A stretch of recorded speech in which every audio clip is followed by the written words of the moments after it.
পুরো 1 বছর পর আজকে লোকালে আসা হলো। জানি না এই একটা বছর দেশের ভিতর কি হয়েছে, কারণ আমার কাজ তো দেশ রক্ষা করা, তাই তো দেশের ভিতর কি হয় তা জানা বেশি একটা সময় হয়নি। যাক, বাসায় এসে সবার সাথে কুশল বিনিময় করে খাওয়া করে হালকা একটু ঘুমিয়ে নিলাম, কারণ রাতে পড়তে হবে। ও, আপনাদের তো পরিচয় দেওয়া হলো না। আর মিজু এবার অনার্স প্রথম বর্ষের ছাত্র। বাবা মায়ের আমরা 2 ভাই। আমাদের বিজনেস আছে, যেটা ভাইয়া ও আব্বু মিলে সামলায়। ও, আপনাদের তো বলাই হয়নি, আমি একজন দেশের সৈনিক, মানে আর্মি। দেশকে রক্ষায় নিজেকে এগিয়ে নিয়ে গেছি। 4 মাসের ছুটি নিয়ে আসছি আমি। সাধারণত 4 মাসের ছুটি কেউ পায় না, তবে আমার চাচা কর্নেল মাহমুদ, তাই সুবিধা পেয়ে গেছি। আসলে আমাদের বংশের মধ্যে আর্মি আছে বেশ কয়েকজন।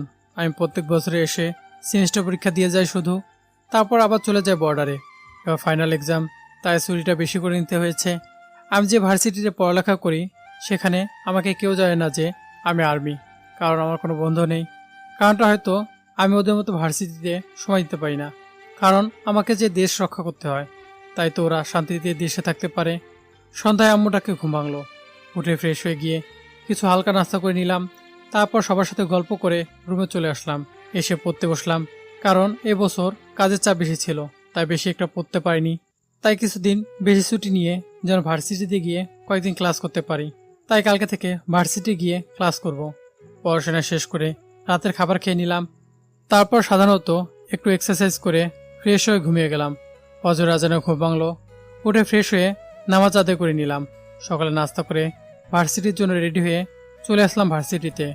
ভার্সিটির সামনে দাঁড়িয়ে কিছুক্ষণ দেখে নিলাম ভার্সিটিকে। 1 বছরে অনেক বদলে গেছে এটা। তারপর ধীর পায়ে ঢুকলাম ভার্সিটিতে। ভার্সিটি দিয়ে সোজা প্রিন্সিপাল স্যারের রুমে গেলাম। উনি নিজেও জানে না আমি আর্মি। স্যার এতটুকু জানেন আমি কর্নেল মাহমুদের ভাতিজা, তাই উনি আমাকে নিয়ে ক্লাস দেখিয়ে দিয়ে আসলো। ক্লাসের সবার সাথে আমার পরিচয় করিয়ে দিল। তারপর আমি গিয়ে পিছনে একটা টেবিলে বসে ক্লাস করতে লাগলাম। ক্লাস শেষ করে ওই দিনের মতো বাসায় চলে আসলাম। যেহেতু কোনো বন্ধুবান্ধব নেই, তাই বাহিরে বেশি একটা দেরি করি না। পরের দিন ভার্সিটিতে একটু তাড়াতাড়ি গেলাম। গিয়ে ক্যান্টিনে বসে বইয়ের পাতায় নজর দিতেছি। তখনই একজন এসে বইয়ের উপর হাত রাখলো। তাকে দেখি আমার ক্লাসমেট 3টা ছেলে। কালকে ক্লাসে দেখেছি, ওদের চোখের ভাষা অন্য কিছু বলছে। তখন ওদের মধ্যে একজন বলে উঠল, কি রে, তোকে শুধু পরীক্ষার সময় দেখি, বাকি সময় তো তোর দেখাই পাওয়া যায় না। আসলে ভাই, আমার কিছু পার্সোনাল সমস্যার কারণে ক্লাস করতে পারি না। ও, তা তোর নাম কি? আমার নাম মিজু। ও আচ্ছা, ভার্সিটিতে তোর কোনো ফ্রেন্ড সার্কেল আছে? জি না। তাহলে তুই আজকে থেকে আমাদের সাথে চলাফেরা করবি, ঠিক আছে? আমরা বাকি ছেলেদের মতো খারাপ ছেলে না, আর তোর কোনো সমস্যা হবে না। আচ্ছা ঠিক আছে। ব্যাস, ওরা আমার সাথে আড্ডা দিতে লাগলো। আসলে ওদের মুখ দেখে মনে হয় না ওরা খারাপ, তাই করে নিলাম বন্ধুত্ব। বাকিটা পরে দেখা যাবে। ওদের সাথে কথা বলে ওদের নাম জানতে পারলাম, সুমন, সবুজ আর রুবেল। যাক, ওদের সাথে আড্ডা দিয়ে ক্লাসে চলে গেলাম। ক্লাসে এসে মাঝামাঝি একটা সিটে বসে গেলাম। তারপর আবার পড়ালেখা মন দিলাম। স্যার আসতে এখনো কিছু সময় বাকি আছে। তখন হঠাৎ করে কেউ আমার সামনে এসে দাঁড়ালো। তাকে দেখি একটা মেয়ে, দেখতে পুরাই নায়িকা, কিন্তু আমার সামনে রাগে মুখ নিয়ে দাঁড়িয়ে আছে। অন্য কিছু ভাবার আগেই বলে উঠল, ওই, কে রে তুই? আমার সিটে বসেছিস? এটা তো আমি এসে খালি দেখেছিলাম, তাই বসে আছি। এটা আমার সিট, আর যা পেছনে গিয়ে বস তুই। ও সরি, আমি হয়তো ভুলে আপনার সিটে বসে পড়েছি। আসলে আমি জানতাম না এটা আপনার সিট। বলে পিছনে এসে সুমনদের সাথে বসে গেলাম। তারপর সুমনকে বললাম, সুমন, মেয়েটা কে রে? আরে, ও হলো জান্নাতি, আমাদের সভাপতি সাহেবের মেয়ে, তাই ভার্সিটিতে ওর একটু পাওয়ার চলে আর কি। ও, তুই নতুন, তাই ওর সাথে লাগতে যাস না। আমি ওর সাথে কেন লাগতে যাব? তাও দূরে থাকিস, তাতেই তোর ভালো হবে। ওকে। তারপর ক্লাসে স্যার চলে আসে, আর আমি ক্লাসে মন দেই। ক্লাস শেষ করে যখনই ভার্সিটি থেকে বেরোতে যাব, তখনই দেখি কেউ আমার নাম ধরে ডাকতে থাকে।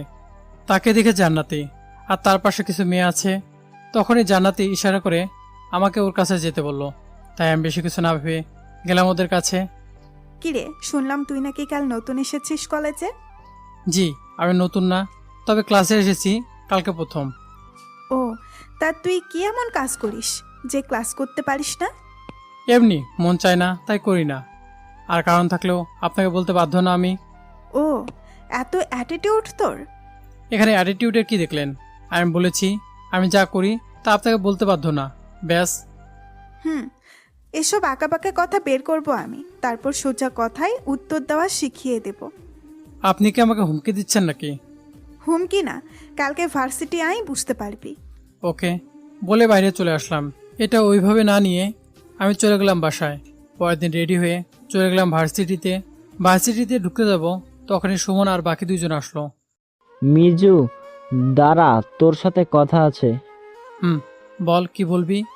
তুই কি কালকে জান্নাতের সাথে কিছু উল্টাপাল্টা করেছিস? না, কেন? জান্নাতি তো তোকে মারার জন্য আমাদের ভার্সিটির কয়েকজন রাজনীতি করা ছেলে ভাড়া করেছে আজকে। দেখ, তুই এখান থেকে ফিরে যা। আমরা জান্নাতিকে বুঝিয়ে সব কিছু ঠিক করলে তারপর না হয় তুই ভার্সিটিতে আসিস। মিজু, তুই বুঝতেছিস না, ওরা অনেক খারাপ। কি হয় আমি দেখে নিব। ওরা তো জানে না আমি কে। তারপর ওদেরকে নিয়ে ভিতরে ঢুকে গেলাম। ভিতরে এসে ক্যান্টিনে বসে সবাই মিলে আড্ডা দিতেছি। ঠিক তখনই কয়েকজন মাস্টার টাইপের ছেলে আমার কাছে আসলো। এসে বলতে লাগলো, কে রে হিরো, তোর নাকি অনেক দিমাগ। ভাই আমি একজন সাধারণ মানুষ, আমার দিমাগ আসবে কোথা থেকে? তুই এই কলেজে নতুন এসে জান্নাতের সাথে পাল্লা দিতে শুরু করেছিস। ভাইয়া আপনার কথা ভুল হচ্ছে। আমি এখানে লেখাপড়া করতে আসছি, কারোর সাথে পাল্লা দিতে নয়। সো এসব অযথা কথা বলা বন্ধ করেন। আচ্ছা যা, তুই নতুন বলে তোকে প্রথমবার মাফ করে দিব, যদি তুই জান্নাতের কাছে গিয়ে মাপ চেয়ে আসিস। আমি জান্নাতির কাছে গিয়ে কেন মাপ চাইব? সে আসবে। তুই জানিস তোকে মারার জন্য জান্নাতি আমাদের ভাড়া করেছে। দেখ, ভালোই ভালোই বলছি, জাগিয়ে জান্নাতের কাছে ক্ষমা চেয়ে আয়, না হলে কিন্তু। দেখুন, কেউ আমাকে মারার জন্য লোক ভাড়া করলে আমি কি করব? আমি তো আর কোনো ভুল করি নাই যে জান্নাতির কাছে ক্ষমা চাইতে যাব। এ কথাটি বলার সাথে সাথে পিছন থেকে জান্নাতি বলে উঠলো, ওই, তোরা এখানে এই ছাগলটার কথা কি শুনতেছিস? মেরে ওর হাত পা ভেঙে দে। জান্নাতি, তুমি যাও, আমি দেখছি ব্যাপারটা। জান্নাতি আর কিছু না বলে চলে গেল। তখন ছেলেরা বলে উঠলো, দেখ, তোকে মারতে চাই না, তাই ক্ষমা চেয়ে নে জান্নাতের কাছে, তাহলে মারবো না, না হলে মেরে একেবারে তোকে পঙ্গু হাসপাতালে পাঠিয়ে দিব। দেখুন, অন্যায় না করে কারো কাছে ক্ষমা চাওয়ার কোনো প্রশ্নই আসে না। ব্যাস, কথাটা শুনে ছেলেটা আমার গালে একটা চড় মারে। আমি গালে হাত দিয়ে দাঁড়িয়ে আছি। তারপর আমার কলার ধরে মাঠের মধ্যে টেনে নিয়ে আসে। আমি চুপচাপ পরিস্থিতি বোঝার চেষ্টা করলাম। এখানে ওদের সাথে মারপিট করাটা ঠিক হবে না, আর ওরা আমার সাথে পারবে না। তাই ছেলেটাকে বলে উঠলাম, আপনার সাথে আমি একটা শান্তি চুক্তি করতে চাই। মানে? দেখুন, আপনার সাথে আমি আলাদা করে কথা বলতে চাই, এতে আপনারই ভালো হবে। আচ্ছা বল, তোর কি শান্তি চুক্তি? তারপর সুমন, সবুজ, রুবেল সহ ছেলেটাকে একটি কোণায় নিয়ে গেলাম। বল এবার কি বলবি? দেখ ভাই, তোর এই কয়টা ছেলে দেখে আমি একটু ভয় পাচ্ছি না। ভয় হচ্ছে তোদেরকে নিয়ে। আমি যদি মারতে শুরু করি তাহলে তোরা সবাই মরে যাবি। ওই, কি বললি তুই? বলে এই ছেলেটা পিছন থেকে একটা পিস্তল বের করে আমার মাথায় ঠেকায়। আমি ওর কাজ দেখে রাগে ফেটে যাই। আসলে রাগারই কথা, কলেজে এসেছে পিস্তল নিয়ে, তাই তার হাত থেকে পিস্তলটা কেড়ে নিয়ে ওরা ধরা শর্মা দিতে থাকি। আমার এরকম আচরণ দেখে কলেজের সবাই আমাকে অদ্ভুতভাবে তাকিয়ে দেখছে। আর ওর মার খাওয়া দেখে বাকি ছেলেগুলো আমাকে মারতে আসে। আমিও কম যাই না, তাদের সবাইকে এমনভাবে মারতে শুরু করলাম। সবাই এসে আমার পা ধরেছে। ভাই, আমাদের ভুল হয়ে গেছে, আমরা ভুল লোকের সাথে পাঙ্গা নিয়েছি, প্লিজ ভাই আমাদের ক্ষমা করে দিন, আর এরকম কখনো করব না। আচ্ছা যা আমার সমান থেকে। আর শোন, তোদের রাজনীতিতে একটা নীতি আছে যে কাউকে না চেনে কারো মাথায় পিস্তল ঠেকাতে নেই। তখন আমি ছেলেটার পিস্তলটা আমার হাতে নিলাম। বাহ, একে 47। এটা যখন লোড থাকে তখন তো 3 কিলো থাকে, আনলোডে এটার ওজন 2.5 কিলো থাকে, তাই না? আর 50 মিটার দূরত্ব রেঞ্জ, তাই না? আমার কথা শুনে ছেলেটা সহ বাকি সবাই আমাদেরকে হা হয়ে তাকিয়ে আছে। যাক, ছেলেটা অনেক ভয় পেয়েছে। তাই বললাম, শোন ভাই, আমি দেশকে ভালোবাসি, তাই চুপ করে থাকি। আজই কখনো রাগি, কাউকে ভয় করি না। তখন ছেলেটা সহ তার বন্ধুরা সবাই চলে গেল। এদিকে জান্নাতি সহ আমার বন্ধুরা সুমন, সবুজ ও রুবেল আমাদেরকে হা হয়ে তাকিয়ে আছে।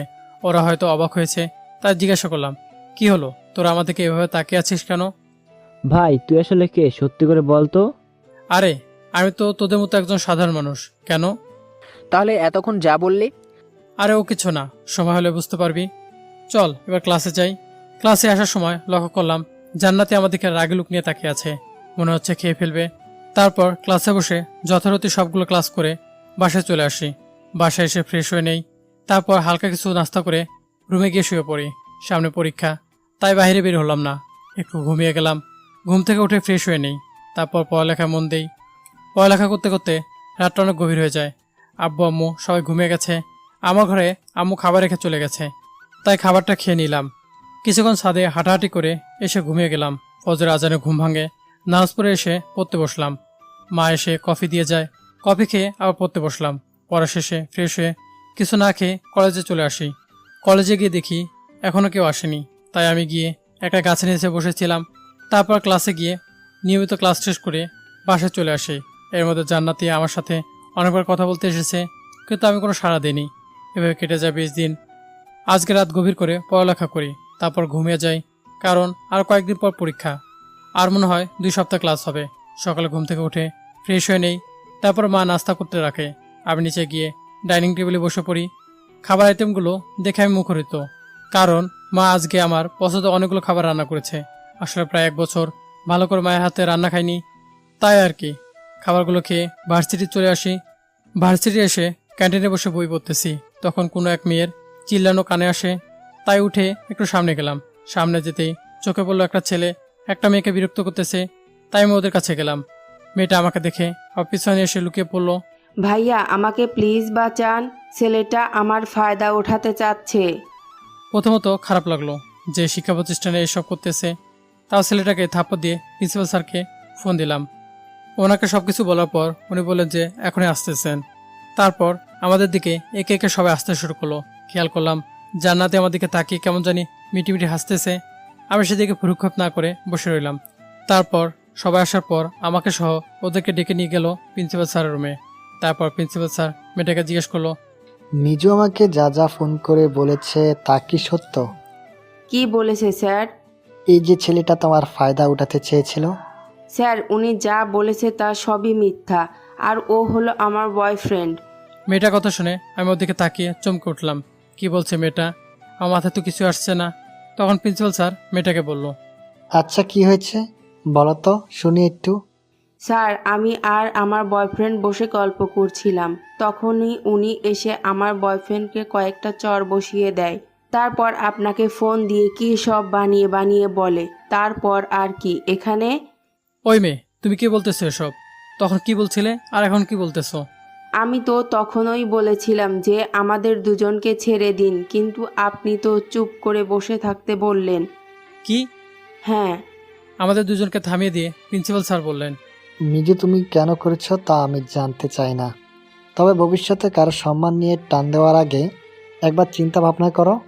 কিন্তু স্যার, আমাকে থামিয়ে দিয়ে স্যার বললেন, মিজু আমি জানি তুমি কথা বলতে চাচ্ছ, কিন্তু তুমি যে এখানে অপরাধী তার বোঝার দক্ষতা তোমার আছে। তাই আমি চাই এটা এখানেই থেমে যাক। যাও তোমরা এখন সবাই ক্লাসে যাও। আর কিছু না বলে স্যারের রুম থেকে বেরিয়ে চলে আসলাম। আর আগে পুরো শরীরটা আগুন জ্বলতেছে। সুমনদেরকে নিয়ে একটা গাছের নিচে বসে রইলাম। তখন পিছন থেকে কেউ একজন ভাইয়া বলে ডেকে উঠলো। পিছনে তাকে দেখি সে মেয়েটা মাথাটা রাগে ফেটে যাচ্ছিল। তাও নিজেকে সামনে নিয়ে বললাম, আরে আপনি বলেন, আর কি এমন জ্বাল আছে যেটাতে আমাকে ভাসাতে পারবেন? সরি ভাইয়া, আমি আসলে এটা ইচ্ছা করে করি নাই। আসলে আমার হোস্টেলে সিট লাগতো, আর এটা আমি জান্নাতি আপুকে বলার পর আপু শর্ত রাখেন যে তার একটা কাজ করে দিলে আমাকে হোস্টেলে সিট দিবেন। মেয়েটার কথা শুনে জান্নাতির সকালের মতলবী হাসিটা মানেটা মাথায় আসলো। রাগে মাথাটা ফেটে যাচ্ছিল। মেয়েটার দিকে তাকিয়ে দেখি মেয়েটা আমার রাগের চেহারা দেখে ভয় পাচ্ছে। তাই রাগটা আয়ত্তে এনে মেয়েটাকে জিজ্ঞেস করলাম, তুমি হোস্টেলে সিট পেয়েছো? মেয়েটা মাথা নাড়িয়ে বলল, হ্যাঁ।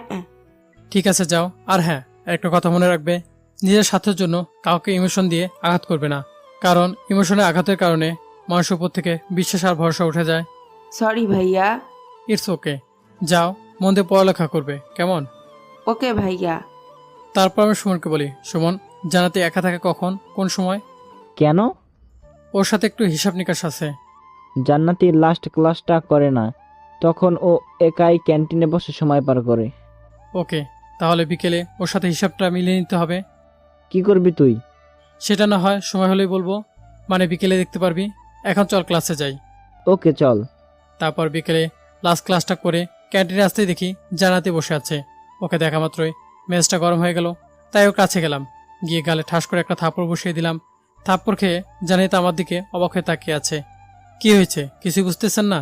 তখন আমি বলে উঠলাম, জান্নাতি শোনো, আমি 4টা কথা বলবো তোমাকে, ভালো করে শুনে রাখো। পরের বার আর বলবো না, সোজা গালে বসিয়ে দিব। এখন তো একটা দিচ্ছি, পরের বার 1000টা দিব।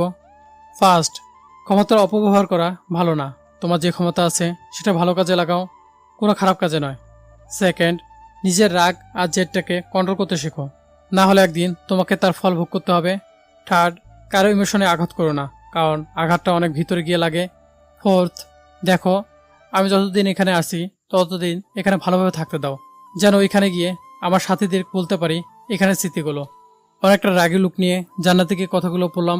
কথাগুলো বলে জান্নাতের কাছ থেকে সোজা বাইরে চলে আসলাম। এভাবে কেটে গেল 1 সপ্তাহ। আর মাত্র 12 দিন আছে পরীক্ষার, তাই আর সপ্তাহখানেক ক্লাস হবে হয়তো। পরীক্ষার্থীরা সবাই না আসলেও জুনিয়র ক্লাসে ঠিকই ক্লাস হয়, আর আমাদের ক্লাসে যারা আসে তাদের সাথে ক্লাস করি। কিন্তু ইদানিং টিভি পর্দায় নিউজ চোখে পড়তে লাগলো, কুমিল্লা শহরে যেখানে আমি আছি সেখানে কয়েকটা জায়গায় বোম মেরেছে সন্ত্রাসীরা। পুলিশ হিমশিম খাচ্ছে পরিস্থিতি সামলাতে। তখন ওই সরকার উদ্যোগ নিল এখানে আর্মি মোতায়েন করা হবে। এসব নিয়ে তুমুল ঝড় চলতেছে, তাও নাকি সরকার পরীক্ষা চালিয়ে যাবে। তো সকালবেলা আমন নাস্তা রেডি করে আমাকে ডাক দেয়, নিচে গিয়ে নাস্তা করে রুমে চলে আসি। তারপর বইয়ের পাতায় চোখ দেই। তখন মনে হলো দেশের সংকটে আমি একজন সৈনিক। আমি ঘরে বসে আছি, এটা কখনো হতে পারে না। আমাকে তো সন্ত্রাসীদের মোকাবেলা করা দরকার। না, এখনই কর্নেল মাহমুদ চাচ্চুকে ফোন দেওয়া লাগবে বলে যে ফোনটা হাতে নিলাম, তখনই মোবাইলে একটা কল আসলো। তাকে দেখি বর্ডার দেখে কনফারেন্স কল, আমার চাচ্চু আর আমার সভাপতি 3 জন। তাই দেরি না করে কলটা রিসিভ করলাম। চাচ্চু বললেন, মিজু, তোর জন্য একটা সুখবর আর একটা দুঃসংবাদ আছে। আমি অবাক হয়ে গেলাম যে আমাকে নিয়ে আবার কি হলো। তখনই চাচ্চু আবার বলতে শুরু করলো, মিজু, তুই সহরা 3 জনেই প্রমোশন হয়েছে, তোরা 4 জন মেজর হয়ে গেছিস। আমি খুশিতে কি বলবো বুঝতে পারছি না। তখন আমার সভাপতি একজন বলে উঠলো, মিজু, এই প্রমোশনে তো ছুটি ক্যান্সেল হয়ে গেছে। আরে কোনো ব্যাপার না, আমি এমনিতে ফিরে যেতাম কয়েকদিনের মধ্যে, কারণ দেশের যে পরিস্থিতি এখন আমার ছুটি কাটানোর সময় না। কিন্তু তোর পরীক্ষার কি হবে? ভাই, দেশের মানুষের চেয়ে আমার পরীক্ষার মূল্যটা বেশি না। ওকে। চাচ্চু, আমাকে বর্ডারে কবে আসতে হবে? তোকে আসতে হবে না। কেন? কারণ তোমাদের 4 জনকে কুমিল্লায় মানে তোমার ওইখানে ট্রান্সফার করা হয়েছে। 4 জন মেজর এক জায়গায় ট্রান্সফার করা হয়েছে মানে বুঝলাম না। তোমাদের 4 জনকে ওইখানে দায়িত্ব দেওয়া হয়েছে। তোমার ওইখানে সবকিছু শেষ হলে তারপর তোমাদের ট্রেনিং এ পাঠানো হবে। তারপর ট্রেনিং থেকে আসলে পার্মানেন্ট ট্রান্সফার করা হবে অন্য জায়গায়। ও আচ্ছা, তা ওরা আসবে কুমিল্লায়? 3 থেকে 4 দিনের ভিতরে চলে যাবে। তুমি চাইলে ক্লাস করতে পারো অথবা রেস্ট করলেও করতে পারো। আর এবছর তোমার হয়তো পরীক্ষা দেওয়া হবে না। কোনো সমস্যা নেই, আগামীতে দেশের পরিস্থিতি ভালো থাকলে ট্রাই করব। ওকে, নিজের খেয়াল রেখো। তারপর ফোনটা কেটে দিয়ে ঝিম খেয়ে বসে বসে চিন্তা করতে লাগলাম, হাসবো না মন খারাপ করব। একদিকে প্রমোশন, অন্যদিকে 4 বছর মেহনত। যাক, এসব চিন্তা বাদ দিয়ে দিলাম। মনে একটা কথাই ছিল, সারাদিন বসে না থেকে ক্লাসগুলো করলে ভালো হবে। তাই সব চিন্তা বাদ দিয়ে পড়তে বসে গেলাম। বিকেলবেলা ঘরে একা একা বসে থাকতে ভালো লাগছে না, তাই সুমনদেরকে ফোন দিলাম। কিরে মামা, তোরা কই? আমরা কুমিল্লা বিশ্ব রোডে বসে আড্ডা দিতাছি। আমিও আসতেছি, তোরা থাকিস ওইখানে। ওকে, আয় তাড়াতাড়ি। তারপর রেডি হয়ে চলে গেলাম বিশ্ব রোডে। 4 জন বসে আড্ডা দিচ্ছিলাম। তখনই ওই জান্নাতিকে দেখতে পেলাম একটা গাড়ি করে বাসা যাচ্ছিল। আমাকে দেখে কথা বলতে চাইলেও আমি সেদিকে সাড়া না দিয়ে সুমনদের সাথে গল্প করতে লাগলাম। সুমন বাদাম আনতে গেল, 4 বন্ধু মিলে বাদাম খাচ্ছিলাম। ঠিক তখনই আমাদের পাশে সন্ত্রাসীরা বোমা বিস্ফোরণ করে। দেখতে পেলাম সেখানে থাকা অনেক লোক আহত হয়, সবাই মৃত্যু যন্ত্রণায় ছটফট করতেছে। আমরা 4 জন সেখানে দৌড়ে চলে যাই, প্রায় অনেকে মারা যায়। আমরা 4 জন বন্ধু মিলে আহত লোকদের কুমিল্লা সিটি হসপিটালে ভর্তি করে দিই। এর মধ্যে এখানে পুলিশ চলে আসে। পুলিশ আমাদের 4 জনকে দেখে সিলেক্ট করে। আসল পুলিশটা আর কেউ ছিল না, সেটা হলো আমার চাচাতো ভাই লেলিন। আমি তাকে শ্রদ্ধা জানাই। আমার মনে সন্ত্রাসীদের জন্য অনেক রাগ জন্ম নেয়। আর লাশগুলো দেখে আমার চোখ দিয়ে ঝর্ণা মতো পানি ঝরতেছে। তারপর অনেকটা রাত করে বাসায় চলে আসি, মনটা অনেক খারাপ। বাসায় এসে ফ্রেশ হয়ে কিছু খাবার খেয়ে শুয়ে পড়ি। এভাবে কেটে যায় 2 দিন, বাসা থেকে বের হয়নি। তাই আজ সকালে রেডি হয়ে চলে গেলাম ভার্সিটি গিয়ে কিছুক্ষণ ঘোরাঘুরি করে ক্লাসে চলে আসি। আমাদের ক্লাসে তেমন কেউ নেই, তাই মনোযোগটা ভালোভাবে দিতে পারছি। হঠাৎ উপর থেকে নিচের দিকে চোখ যেতেই চমকে গেলাম, কারণ নিচে রায়হান সহ বাকি 2 জন এসে নামলো ইউনিফর্ম পরে, সাথে লোডিং গান সহ। তারপর প্রিন্সিপাল স্যার রুমের দিকে চলে গেল। সবার দিকে খেয়াল করে দেখি সবাই ওদের দিকে তাকিয়ে আছে। শিওর এখানে এসেছে আমাকে খুঁজতে। ওদেরকে বলেছে যে আমি ভার্সিটিতে। এসব ভাবছিলাম তখন পিয়ন আমাদের ক্লাসে আসলো। স্যারকে কি যেন বলল, আমি পিছনের দিকটাই ছিলাম তাই শুনতে পাইনি। পিয়নের কথা শেষ হতে স্যার বলে উঠল, what is Miju? Yes sir. তোমাকে প্রিন্সিপাল স্যার যেতে বলেছে। Okay sir. ব্যাগে বই খাতাগুলো গুছাতে লাগলাম আর খেয়াল করলাম ক্লাসের সবাই আমার দিকে হা হয়ে তাকিয়ে আছে। হয়তো ভাবছে কিছুক্ষণ আগে আর্মি এসেছে আর এখন আমাকে ডেকে নিয়ে যাচ্ছে। আমি হয়তো বড় কোনো ক্রিমিনাল বা অন্য কিছু। সব গুছাতে গুছাতে সুমন, সবুজ আর রুবেলকে বললাম, তোরা ভালো থাকিস, যাই না আবার কবে দেখা হবে। মানে? মানেটা আরেকবার দেখা হলে না হয় বলবো, এখন যাই। বাই। তারপর আমি ব্যাগ নিয়ে চলে আসতে লাগলাম। তখন এর জান্নাতের দিকে নজর পড়লো। জান্নাতি আমার দিকে অবাক হয়ে তাকিয়ে আছে। আমি জান্নাতিকে ইশারা করে বাইরে আসতে বললাম। তারপর ক্লাস থেকে বেরিয়ে চলে আসলাম। আমার পেছনে জান্নাতিও বেরিয়ে আসলো। তারপর জান্নাতির সামনে গিয়ে আমি দাঁড়ালাম। সরি জান্নাতি। সরি কেন? আসলে ওই দিন রাগের মাথায় তোমাকে চর মেরে দিয়েছি তাই। It's okay. আচ্ছা, আর্মিগুলো কি তোকে নিতে এসেছে? হুম। কেন? তুমি কি করেছো? আমি একজন ক্রিমিনাল তাই। মানে? মায়েটা যদি কোনো এক সময় দেখা হয় তখন বলবো, এখন যাই বলে সেখান থেকে চলে আসলাম। আর জান্নাতি অবাক হয়ে আমার দিকে তাকিয়ে আছে। স্যার রুমে এসে দেখি ওরা সবাই বসে আছে। তারপর স্যার আমাকে বলে উঠলো, মিজু, ওরা তোমাকে কি কারণে জানো নিয়ে যাবে? স্যার ওরা আমার ফ্রেন্ড, আর্মিতে চাকরি করে, আমার সাথে দেখা করতে আসছে। ও, যাও দেখা করো গিয়ে। জি স্যার। তারপর ওদেরকে নিয়ে সেখান থেকে বেরিয়ে গাড়ির কাছে চলে আসলাম। ওই তোদের এখানে কে আসতে বলেছে? মঞ্চে এসে তাই চলে আসছি। আসছস ঠিক আছে, কিন্তু ইউনিফর্ম পরে আসতে গেলি কেন? পুরো ভার্সিটি তোদের দিকে তাকিয়ে আছে। কেন, আমরা কি ভূত নাকি? আর তোকে তো নিতে এসেছি, এতে ভয় পাওয়ার কি আছে? তোদের বুঝিয়ে পারবো না, চল গাড়িতে ওঠ। আচ্ছা, ওরা কি জানে না যে তুই আর্মিতে কাজ করিস? আমি এখানে পড়তে আসছি, সবাইকে বলতে আসিনি যে আমি একজন সৈনিক। তাই বকবক না করে গাড়িতে ওঠ। চল।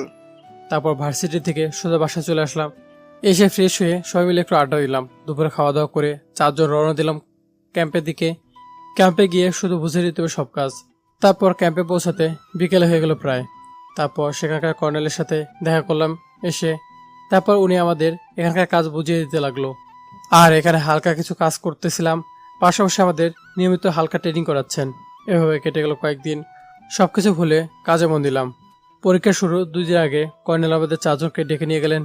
আমরাও গেলাম কর্নেলের কাছে।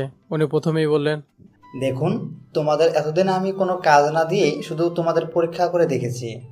তোমাদের দক্ষতা কেমন? আমরা কেউ কিছু না বলে চুপ করে রইলাম। তখন উনি আবার বলতে শুরু করলেন, তোমাদের দক্ষতায় আমি মুগ্ধ, তাই কাল থেকে তোমাদের ডিউটিতে পাঠানো হবে। Yes colonel. তোমাদেরকে 4 জনকে এই পুরো শহরটাকে সামলাতে হবে। 2 জনকে অর্ধেক দেওয়া হবে আর বাকি 2 জনকে অর্ধেক সামলাতে হবে। ওকে কর্নেল। শোনো, তোমাদের যা সিনা লাগে তা তোমরা নিতে পারো। তারপরে যদি সিনার প্রয়োজন হয় তাহলে ক্যাম্পাসে ইনফর্ম করলেই হবে। ওকে কর্নেল। মিজু আর রায়হান সামলাবে পূর্ব দিকে, আর তোমরা 2 জন মানে রনি আর বাবু সামলাবে পশ্চিম দিকে। আর এখনকার আশপাশটার জন্য তো আমরা আছি। ওকে কর্নেল। তাহলে পরশুদিন থেকে যেহেতু পরীক্ষা, তাহলে তোমরা বিকেলে গিয়ে পজিশন নিয়ে নাও। ওকে কর্নেল। আর বিকেল থেকে আমি উপরে কথা বলে রেড অ্যালার্ম জারি করে দেব। আর ভার্সিটির বাসগুলোর মধ্যে কড়া নজর রাখবে। ওকে কর্নেল। তারপর সেখান থেকে বেরিয়ে চলে আসলাম আমরা 4 জন। এবার কয়েকদিন নিজের এলাকায় ডিউটি করতে হবে। আরে সমস্যা নাই, সব ঠিক হয়ে যাবে। আর বিকেলে বেরোতে হবে, তাই চল খাওয়া দাওয়া করে হালকা ঘুমিয়ে নেই। আবার কবে না কবে ঘুমানোর সুযোগ হবে আল্লাহই জানে। চল। তারপর খাওয়া দাওয়া করে সবাই হালকা ঘুমিয়ে নিলাম। বিকেলে উঠে গাড়ি নিয়ে আর ফোর্স নিয়ে চলে গেলাম শহরের ভিতরে। শহরের মেন পয়েন্টগুলোতে সেনা বসিয়ে দিলাম, সাথে 2 জন পুলিশও রেখেছি। কারণ পুলিশরা এখানকার অসাধু লোকগুলোকে ভালো করে চেনে তাই। আর প্রত্যেকটা গাড়ি চেকিং করার পারমিশন দিয়ে রেখেছি। ওরা সবাই তাই করতেছে।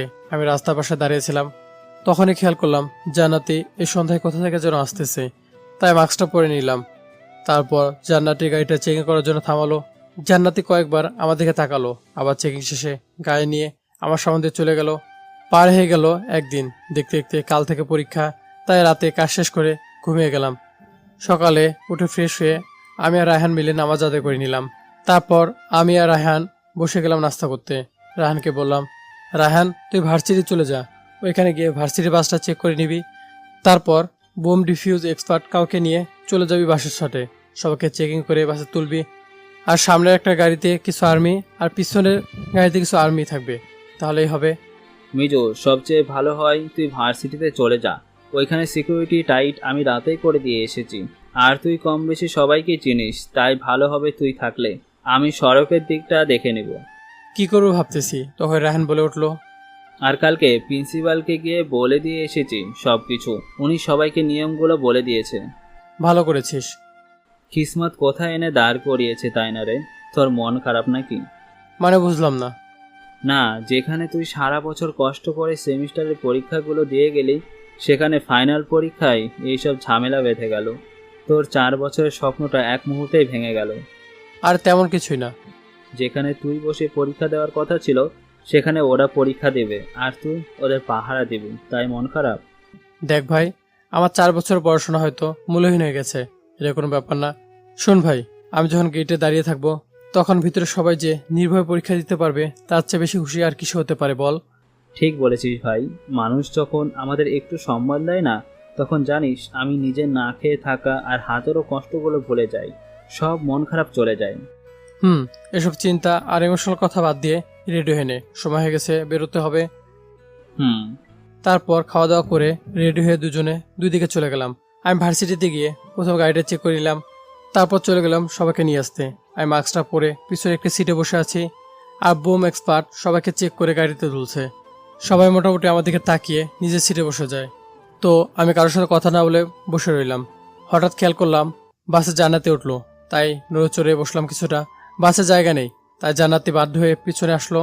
জায়গা এখন তো পিছনের সিটগুলো খালি, তাই জান্নাতি আমার কাছে চলে আসলো। আমি মাস্কটা টান দিয়ে ঠিকভাবে বসে রইলাম।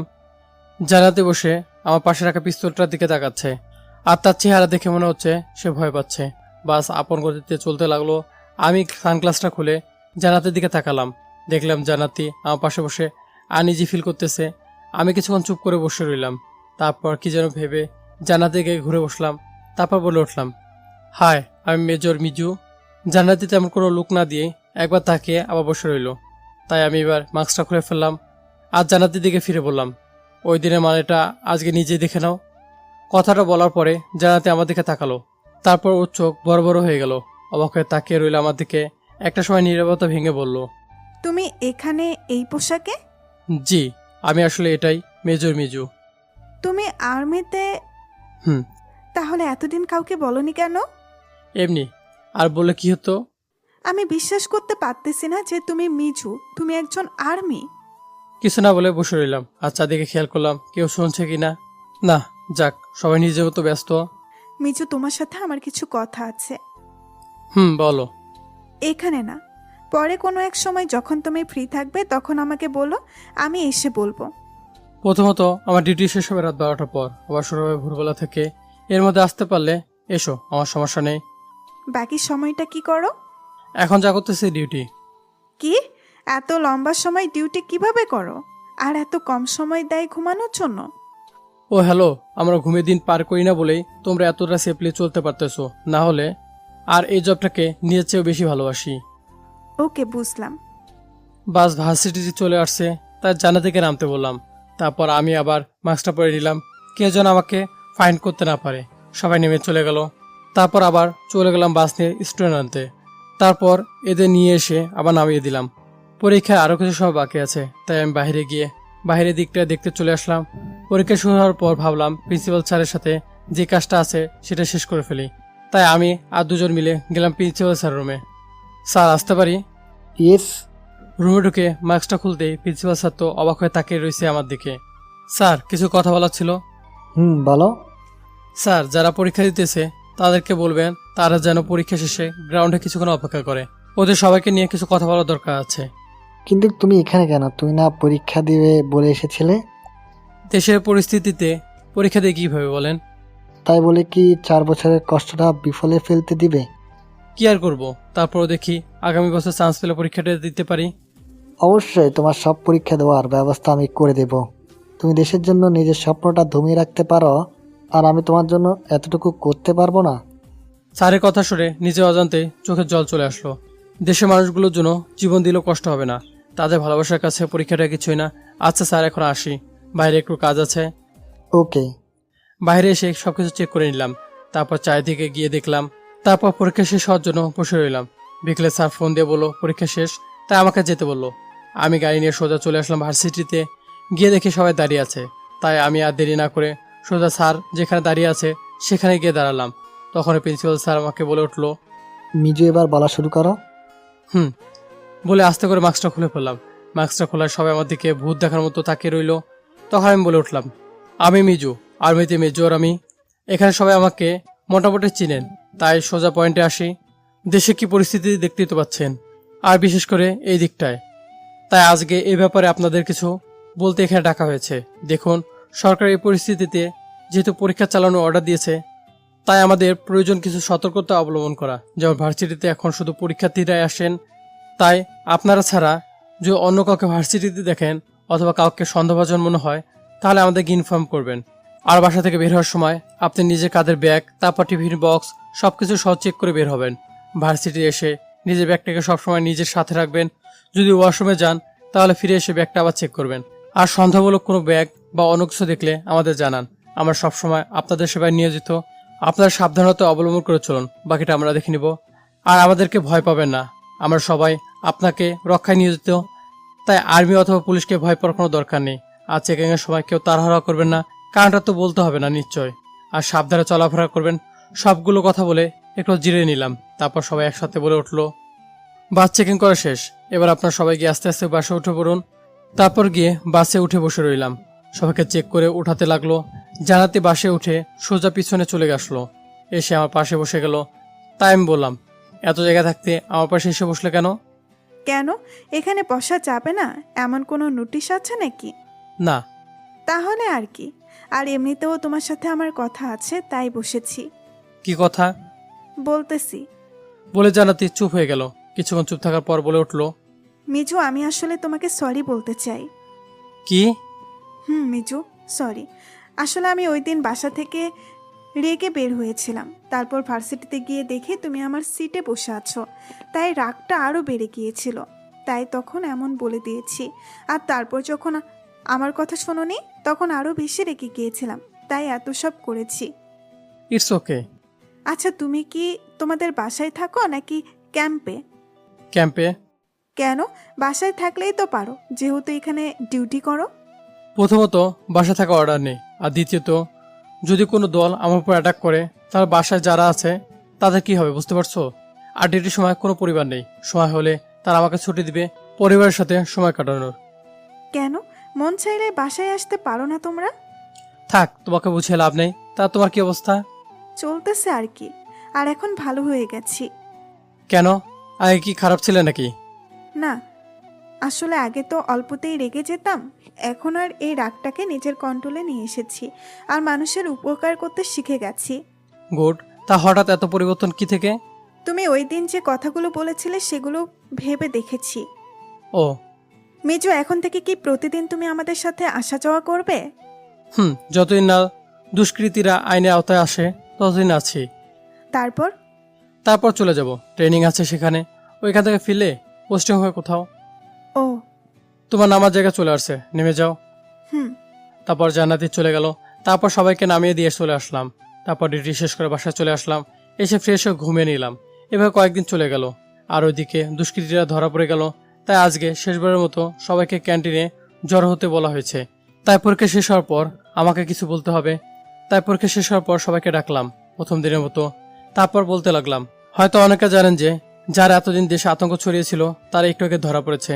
তাই আজকেই আমরা আপনাদের শেষবারের মতো বাসায় পৌঁছে দিব।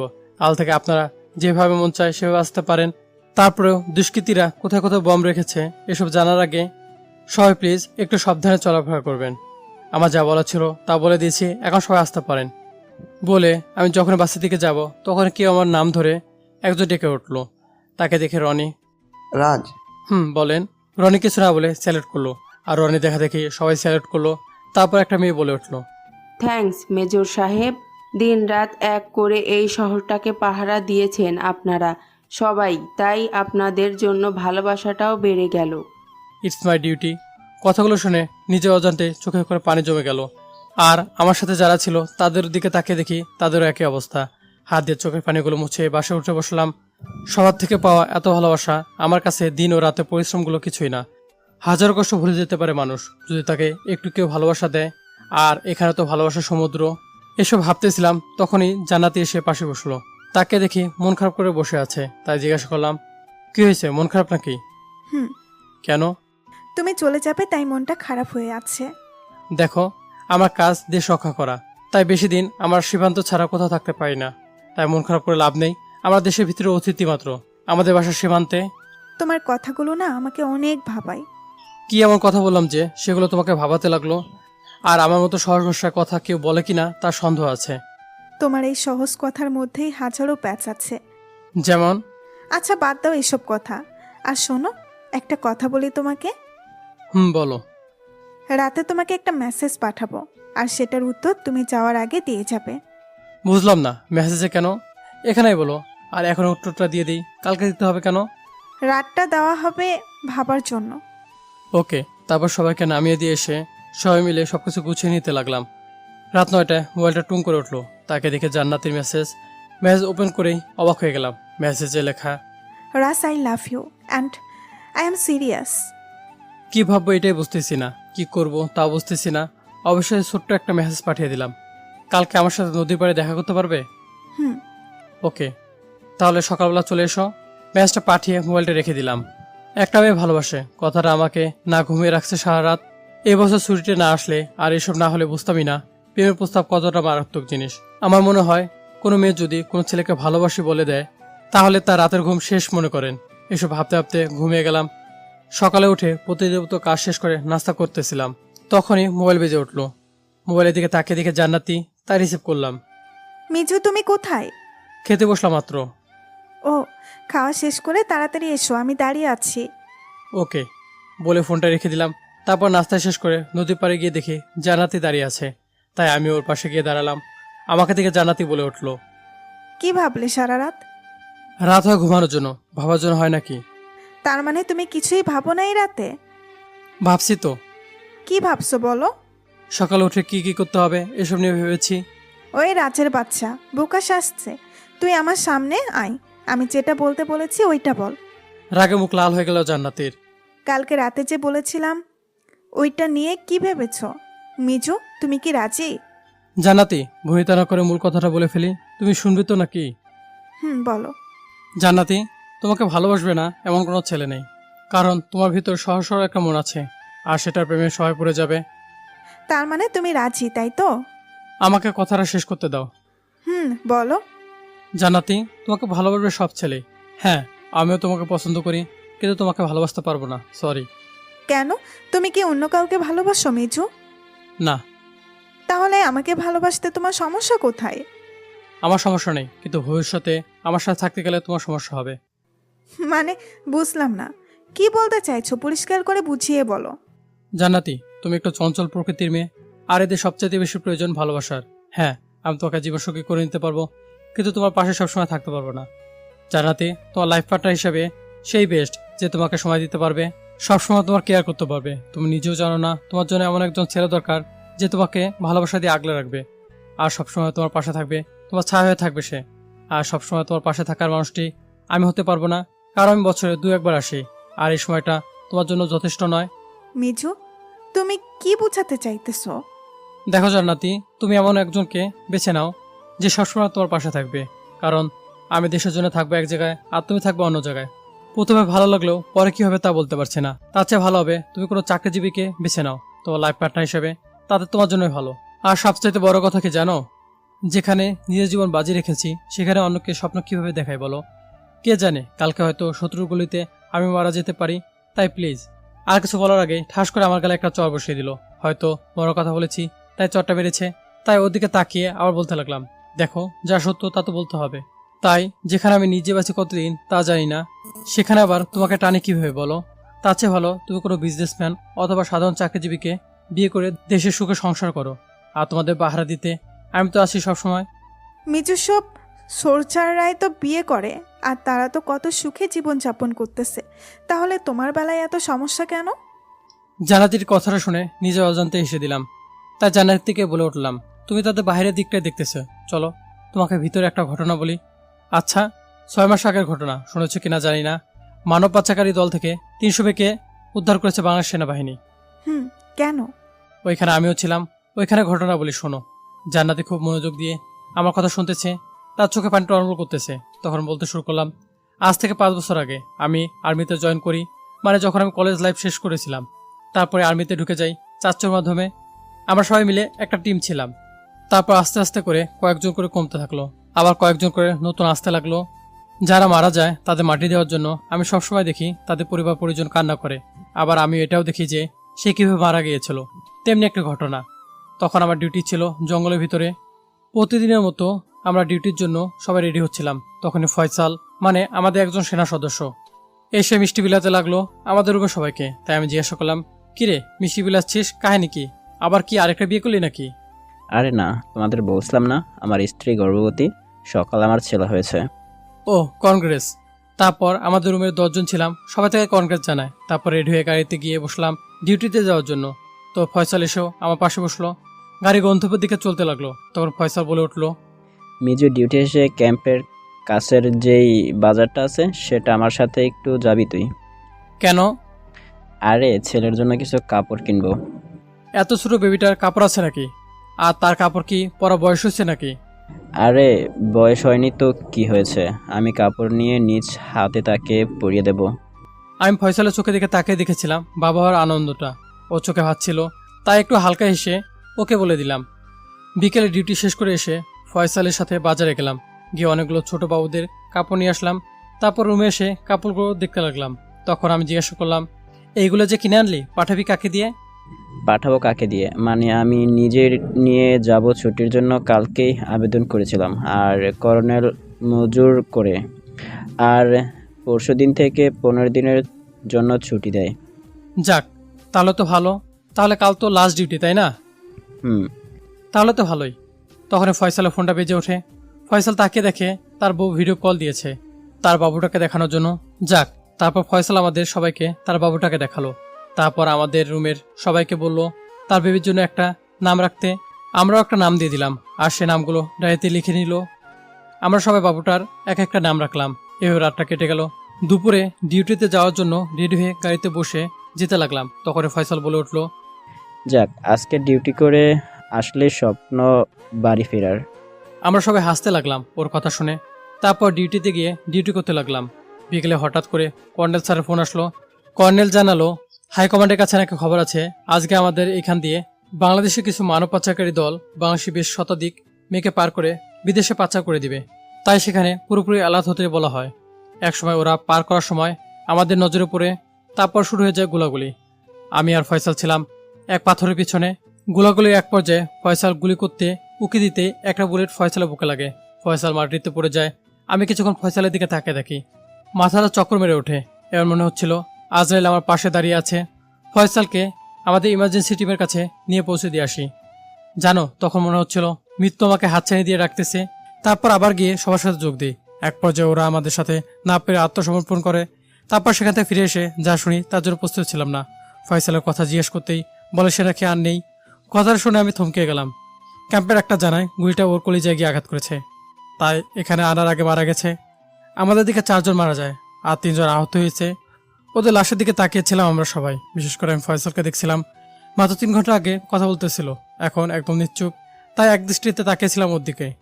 তখনই হঠাৎ করে ফয়সালের পকেটে থাকা ফোনে কল আসতে লাগলো। সবাই থমকে গেল। তারপর একজন ফোনটা এনে আমার হাতে দেয়। ফোনটার দিকে তাকিয়ে আমি কথা বলার শক্তি হারিয়ে ফেলেছি, কারণ ফোনটা আর কেউ না, ফয়সাল স্ত্রী দিয়েছে। কি করবো বুঝতে পারছি না। তখন কলটা কেটে যায়।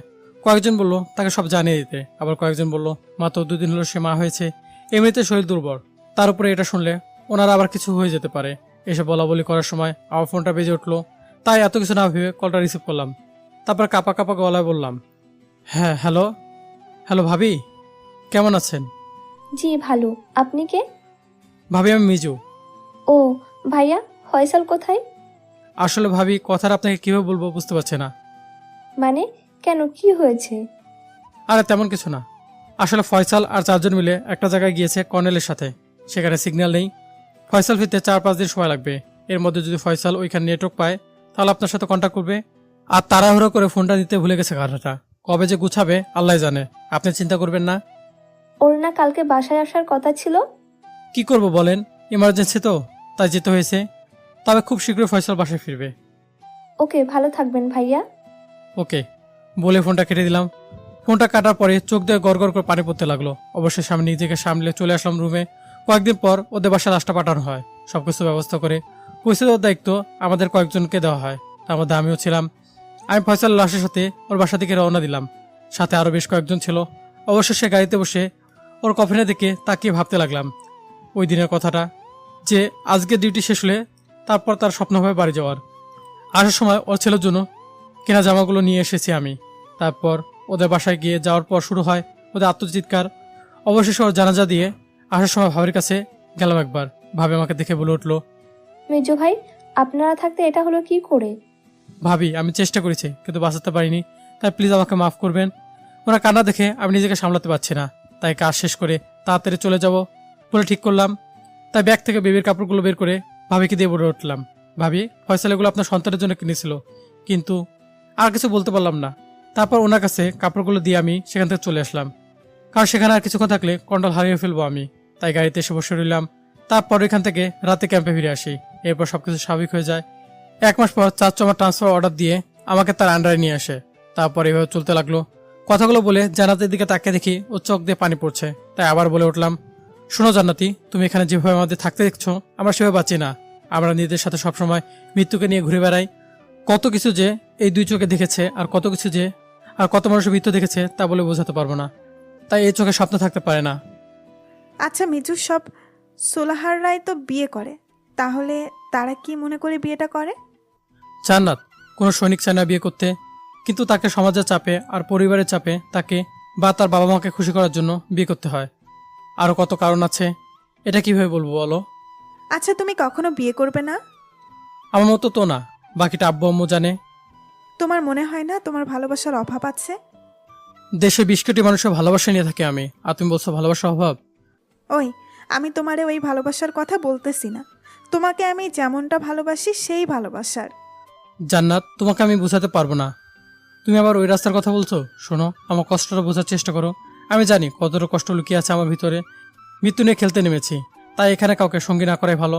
আর তুমি ওই কথাই বলতেছো, তার চেয়ে ভালো তুমি সাধারণ কাউকে বিয়ে করে নাও, তাহলে সবকিছু ঠিক হয়ে যাবে। আর আমাকে বিয়ে করলে সবসময় হারানো ভয় নিয়ে বাঁচতে হবে, কিন্তু সাধারণ কাউকে বিয়ে করলে এই ভয়টা নিয়ে থাকতে হবে না তোমাকে। রাজ, তুমি ভাগ্যকে বিশ্বাস করো। কেন? আচ্ছা, ভাগ্যে যদি থাকে আমি তোমাকে পাবো, তাহলে তুমি আটকে রাখতে পারবে নাকি? আর এমনটাও তো হতে পারে আমি যেই সাধারণ লোকটাকে বিয়ে করলাম সে বিয়ের একদিন পর কোনো এক অ্যাক্সিডেন্টে মারা গেছে, তখন কি বলে সান্ত্বনা দিবে আমাকে? জান্নাতি কথা শুনে কি বলবো বুঝতে পারছি না। এমন একটা কথা বলেছে যে আমি কি বলবো বুঝতে পারতেছি না। তখনই ফোনটা বেজে উঠলো। তাকে দেখে ক্যাম্প থেকে ফোন দিয়েছে, তাই যেতে হবে আমাকে। তাই জান্নাতিকে বললাম, জান্নাতি আমাকে যেতে হবে এখন, ভালো থেকো আর আমাকে ভুলে যেও। এই বলে যখন পিছনে ফিরলাম তখন জান্নাতি ডাক দিল, মিজু শোনো। বলো। আমাকে একটা কথার উত্তর দিয়ে যাও। কি কথা? আচ্ছা, তুমি কি সত্যিই আমাকে ভালোবাসো? কেন? তাহলে ঠিক আছে। আর মনে রাখিস মিজুর বাচ্চা, তুই যদি কখনো বিয়ে করতে আসিস তাহলে দেখবি আমি তোর জন্য বসে আছি। আমিও দেখব তুই বিয়ে না করে কোথায় যাস। আর এতগুলো কথা যে শুনিয়ে গেলি, এগুলোর উত্তর আমি তোকে তখনই দিব। এসব বলতে বলতে জান্নাতি আমার কাছে আসে। তারপর হঠাৎ করে একটা লিপ কিস করে বসে। মিনিটখানিক পর ছেড়ে দেয়। আমি ওর কাছ দেখে হা হয়ে তাকিয়ে রইলাম। কি বলবো কিছুই বুঝতে পারছি না। জান্নাতি এমন করবে তা ভাবতেও পারিনি আমি, তাই ওদিকে হা হয়ে তাকিয়ে রইলাম। জান্নাতি চলে যেতে লাগলো। আবার কি মনে করে যেন পিছন থেকে বলে উঠলো, দেখে নিব সোলজার তোকে আমি। মনে রাখিস তুই বিয়ে করলে আমাকেই করতে হবে। জান্নাতি এসব বলে চলে গেল। কিছুক্ষণ পরে ওদিকে হা হয়ে তাকিয়ে আছে আমি। চলে গেলাম ক্যাম্পে। তারপর সেখান থেকে সবকিছু বুঝিয়ে নিয়ে চলে গেলাম কর্নেলের কাছে। পরের দিন ট্রেনিং লেটার আসলো। ট্রেনিং দিতে চলে গেলাম 4 জন বান্দরবন। ট্রেনিং শেষ করতেই 4 জন পোস্টিং করে দেয় ওইখানেই। সবাই যার যার মতো গন্তব্যে চলে যায়। এভাবে চলে গেল 2 বছর। সবকিছু ভুলে নতুন করে সবকিছু করতে লাগলাম। তখন হাইকমান্ড থেকে সময় দিয়েছে বিয়ের জন্য। ব্যাস, আম্মু মেয়ে দেখা শুরু করে দিয়েছে। সবার জোরাজুরির কারণে বাসায় আসলাম। এসে আমি হালকা অবাক হয়ে গেলাম। বাড়িটা অনেক সুন্দর করে সাজানো, আর মোটামুটি মেহমানও আসছে দেখলাম। বাসায় এসে ফ্রেশ হয়ে নাস্তা করে দিলাম এক ঘুম। বিকেলে আম্মুটাকে ঘুম ভাঙলো। উঠে বসতেই আম্মু একটা খাম ধরিয়ে দিয়ে বলল, এখানে কিছু টাকা আছে আর মেয়ের ছবি আছে, যা গিয়ে শপিং করে আয়, আর শুক্রবার তোর বিয়ে। কি? কি না জি, এখন যা গিয়ে শপিং করে আয়। আম্মু আর 3 পর শুক্রবার, আর এই 3 কি হবে? সব কিছু হবে, তুই তোর কাজ কর, আমি গেলাম। বলে আম্মু চলে গেল। আমি আম্মুর এমন ব্যবহারে অনেকটা অবাক হলাম। তারপর কি যেন মনে করলাম, মেয়েটাকে দেখতে হয় একবার। তাই খাম থেকে ছবিটা বের করতেই চোখগুলো কপালে উঠে গেল। মেয়েটা আর কেউ নয়, জান্নাতের ছবি। বুঝতে বাকি রইল না আম্মুর এরকম আচরণ পিছনে ওর হাত। যাক, তা মানে বিয়ের আগে ওর কল আসবেই। তাই সব চিন্তা বাদ দিয়ে মার্কেটে আসলাম। রাতে ফোন টিপতেছিলাম, তখন ফোনটা বেজে উঠলো। তাকে দেখে আননোন নাম্বার, তবে বুঝে গেলাম এটা জান্নাতির ফোন। তাই মনে মনে ভাবলাম, রাখো জান্নাতি, তোমার একটু মজা নেওয়া যাক। এসব ভেবে ফোনটা রিসিভ করলাম। হ্যালো, কে? আমাকে চিনোস না নাকি চিনেও ভাব নিচ্ছিস? সরি আন্টি, আপনার পরিচয় না দিলে আমি চিনব কিভাবে? কি? আমি আন্টি? আরে পরিচয় না দিলে কিভাবে বুঝবো আপনি আন্টি নাকি দাদুর বয়সী মহিলা? এবার জানাতে আর কিছু না বলে রাগে ফোনটা কেটে দিল। ফোনটা রেখে দিয়ে ঘুমিয়ে পড়লাম। সকালে উঠে নামাজ শেষ করে বাইরে আসতে দেখি বিয়ের আয়োজন করতেছে, আর কালকে নাকি গায়ে হলুদ। তাই সবাই নিজের মতো ব্যস্ত, আমিও নিজের মতো ব্যস্ত। এভাবে কেটে গেল 2 দিন। বিকেলে বিয়েটা হয়ে গেল। জান্নাতিকে নিয়ে বাসায় চলে আসলাম। তারপর আমি আমার মতো বিছু হয়ে গেলাম। রাতে খাওয়া দাওয়া শেষ করে ভাইয়ের সাথে গল্প করতে লাগলাম। এমন সময় আব্বু আম্মু এসে আমার পাশে বসলো। আমার কিছুটা সন্দেহ হলো, তাই জিজ্ঞেস করলাম, কি হলো হঠাৎ দুজনে একসাথে আমার পাশে বসলে? রুমে যে বৌমা একা একা বসে আছে, ওর তো ভয়ও লাগতে পারে। তুই রুমে না গিয়ে এখানে কি করছিস? প্রথমত জান্নাতি ভয় পাওয়ার মেয়ে না, উল্টো ওরে দেখলে শয়তানও ভয় পাবে। আর দেখতেছো না ভাইয়ের সাথে গল্প করতেছি। চুপ, বক বক না করে রুমে যা। যা, রুমে চলে যা। ওকে বলে সেখান থেকে রুমে চলে আসলাম। ভিতরে ঢুকে দরজা লাগাতেই দেখি জান্নাতি উঠে আসলো আমার কাছে। এসে পায়ে সালাম করলো। কিছুটা অবাক হলাম, এমন ভদ্র মেয়ে জান্নাতি। যাক, এখন একটু মজা নেওয়া যাক ওর সাথে। তাই জান্নাতের ঘুমটা তুললাম। বলে চিৎকার দিয়ে উঠলাম। জান্নাতি হালকা ভয় পেয়ে আমাদেরকে তাকে জিজ্ঞেস করলো, কি হলো? এভাবে ভয় পেলে কেন? তুমি এখানে কেন? এখানে তো আমার বউ থাকার কথা। এবার আগে জান্নাতি মুখ লাল হয়ে গেল, রাগে লুক নিয়ে আমাদেরকে তাকিয়ে রইল। তাই আমি আবার জিজ্ঞেস করলাম, কি হলো বলেন, আমার বউ কোথায়? তোর বউরে চিবিয়ে খেয়ে ফেলেছি, এবার তোকে খাবো। ইস, আমার বউটা না জানি কত সুন্দর ছিল, আর এই রাক্ষসীটা খেয়ে ফেললো। ওই চুপ করবে, না হলে আমার কিন্তু এবার রাগ উঠতেছে বলে দিলাম। ওকে, চুপ হয়ে গেলাম। চুপ করে গিয়ে খাটে এসে শুয়ে পড়লাম। শুয়ে শুয়ে ভাবতেছি কি করবো এখন। ধুর, যা করা জান্নাতি নিজেই করবে, আমি শুয়ে ঘুমাই। কিছুক্ষণ পরে হঠাৎ দেখে জান্নাতি বালিশ নিয়ে মারতে লাগলো। তাই উঠে বসলাম। কি হলো, মারতেছ কেন? তুই ঘুমাচ্ছিস, আমি কি একলা ঘরে বসে মশা মারবো নাকি? তোকে মশা মারতে কে বলেছে? ফ্রেশ হয়ে এসে ঘুমা। আজকে তুইও ঘুমাতে পারবি না, আর আমিও ঘুমাবো না। সারা রাত দুজনে গল্প করব। দেখ, সারাদিন এমনিতে অনেক ধকল গেছে, তাই প্লিজ এখন ঘুমাতে দে, কালকে গল্প করব। সরি, পারবো না। আর তুই ফ্রেশ না হয়ে খাটে শুয়েছিস কেন? এমনি, যা তুই ফ্রেশ হয়ে আয়, তারপর আমি ফ্রেশ হতে যাব। জানাতে কোনো কথা না বলে ফ্রেশ হতে চলে গেল। তারপর আমি শুয়ে মোবাইল টিপতে লাগলাম। কিছুক্ষণ পর জানাতে বেরিয়ে আসলো। তারপর আমি ফ্রেশ হতে গেলাম। মুখে পানি দিয়ে আয়নাতে চোখ পড়তে, আয়নার কোনায় একটা কাগজ, হাতে লেখা ছিল, ফ্রেশ হয়ে বাইরে আয়, তারপর তোকে মজা দেখাবো আজকে। বুঝতে বাকি রইল না এটা জানাতির কাজ। ফ্রেশ হয়ে বাইরে এসে দেখি জানাতি খাটে বসে আছে। আমি বাহিরে আসতেই আমার কাছে আসতে লাগলো, মারবে মনে হয়। তাই আমি পিছপা হতে লাগলাম। তখন জান্নাতি বলে উঠলো, কি রে, ভয় পাচ্ছিস নাকি? কিছুটা। তুই না একজন সোলজার, আর সোলজার যে ভয় পায় তা আজ প্রথম শুনলাম। আমার একটা বউ ঘরে, আমার সময় সোলজার না, শয়তান ভয় পাবে, বুঝলি? কেন? আমি তোকে খেয়ে ফেলবো? কি জানি, বলতে না বলতেই দেয়ালে পিঠ ঠেকে গেল। এই প্রথম বুঝলাম জীবনে কতটা ভয়াবহ পরিস্থিতি হয় দেয়ালে পিঠ ঠেকে গেলে। আর এদিকে জানাতি কেমন যেন একটা লুক নিয়ে আমার দিকে এসে গেল। আমাদের মাঝে দূরত্ব বা গ্যাপ আছে কিনা তা বলতে পারবো না, তবে জান্নাতি গরম নিঃশ্বাস আমার গলায় পড়তেছিল। তারপর জান্নাতি আমাকে কলার ধরে দেওয়াল থেকে ঘুরিয়ে খাটে নিয়ে ধাক্কা মেরে খাটে ফেলে দিল। তাই আমি জিজ্ঞাসা করলাম, কি হলো, খাটে ফেলি কেন? ফিল্মে দেখিস না? না, আর চুপচাপ ঘুমা, না হলে তোর একদিন কি আমার একদিন। তাহলে আজকে আমার একদিনটা পালন করে নে, তুই না হয় কালকে তোর দিন পালন করিস। বলে আমার ঠোঁটগুলোর উপর হামলা করলো। তারপর কি হলো বুঝতে তো পারছেন। কিছুক্ষণ পর জান্নাতি আমার বুক শুয়ে আছে, আর আমি ওর চুলগুলো গুছিয়ে দিচ্ছি। এমন সময় জান্নাতি বলে উঠলো, মিজু, তোকে একটা কথা বলি? বলো। আমি জানি তুই দেশের জন্য নিজের জীবন বাজি রেখেছিস, আর তাই তুই চাস না যে কেউ তোর জীবনে আসুক। কিন্তু জানিস মিজু, আমি না তোকে অনেক ভালোবাসি। আমি এটা জানি। শোন না মিজু, আমরা দুইজন যতদিন বাঁচি দুজন দুজনকে ভালোবাসবো। আমি কোনো কারণে মারা যাই বা তুই দেশের জন্য শহীদ হয়ে যাস, এটা বড় কথা না। যতদিন বেঁচে আছি দুজন দুজনকে ভালোবাসবো, তারপর বাকি জীবনটা স্মৃতি নিয়ে কাটাবি, কেমন? ওকে বলে জান্নাতের কপালে একটা ভালোবাসা পরশকে দিলাম। আর জান্নাতে আমাকে শক্ত করে জড়িয়ে ধরে শুয়ে গেল। ঘুমটা হালকা একটু চোখে লেগে আসতেই জান্নাতে আবার ডাক দিল। ঘুম গেল চরক গেছে। কি হলো, ডাকতেছিস কেন? আমার ঘুম আসতেছে না কেন? তোর ঘুম কেন আসতেছে না আমি কিভাবে বলবো? থাক, ঘুমাতে হবে না, একটু পরেই আজানের সময় হয়ে যাবে। তার চেয়ে ভালো তুই আমাকে আদর কর একটু। ওই চুপচাপ ঘুমা, একটু ধমক দিয়ে বললাম। ব্যাস, ম্যাডাম অভিমান করে ফেললো আর আমার বুক থেকে নেমে বালিশে গিয়ে শুয়ে পড়লো। কিছুক্ষণ পর হঠাৎ জান্নাতিকে হালকা টোকা দিলাম। কোনো সারা শব্দ নেই। পাগলিটা অনেক অভিমান করেছে, তাই সোজা গিয়ে ওকে জড়িয়ে ধরলাম। তারপর আমার দিকে ফিরে নিলাম। কি হলো, রাগ করেছিস? না, আমি কে তোর যে আমি তোর উপরে রাগ করব? থাক, এখন আর ভাবনা দেখে কাছে আসবি না আমার। সোয়ার কথা শুনে অনেকটা অবাক হয়েছিলাম সেদিন, কিন্তু আমি তো তোর বর। আমি তোকে বর হিসাবে মানি না। যদি তুই আমার কাছে আসিস তাহলে তোকে মেরে আমি নিজেও মরে যাব। তোর মতো সেলফিশ মেয়ে আমি দেখিনি। সেলফিশের কি দেখলি তুই? তুই আমার লাইফটি হেল্প করে দিলি নিজের স্বার্থের জন্য। তুই যেমন একসময় আমাকে ইউজ করেছিস ফ্রেন্ডশিপ নামে, আজ তোর বাবা আমাকে ইউজ করলো। কিন্তু আমি ভেবেছিলাম হয়তো নতুন করে আজ শুরু করব, কিন্তু তুই সে ধরনের মেয়ে না। আমি আর বাবা তোকে ইউজ করেছি। হ্যাঁ করেছিস। যদি ইউজ না করে থাকিস তোরা, তাহলে তোকে আমার সাথে বিয়ে দিলেন কেন? আর অন্য কাউকে পেলেন না? তাই তুই কি বলতে চাচ্ছিস? তুই বিয়ে ভেঙে দিবি?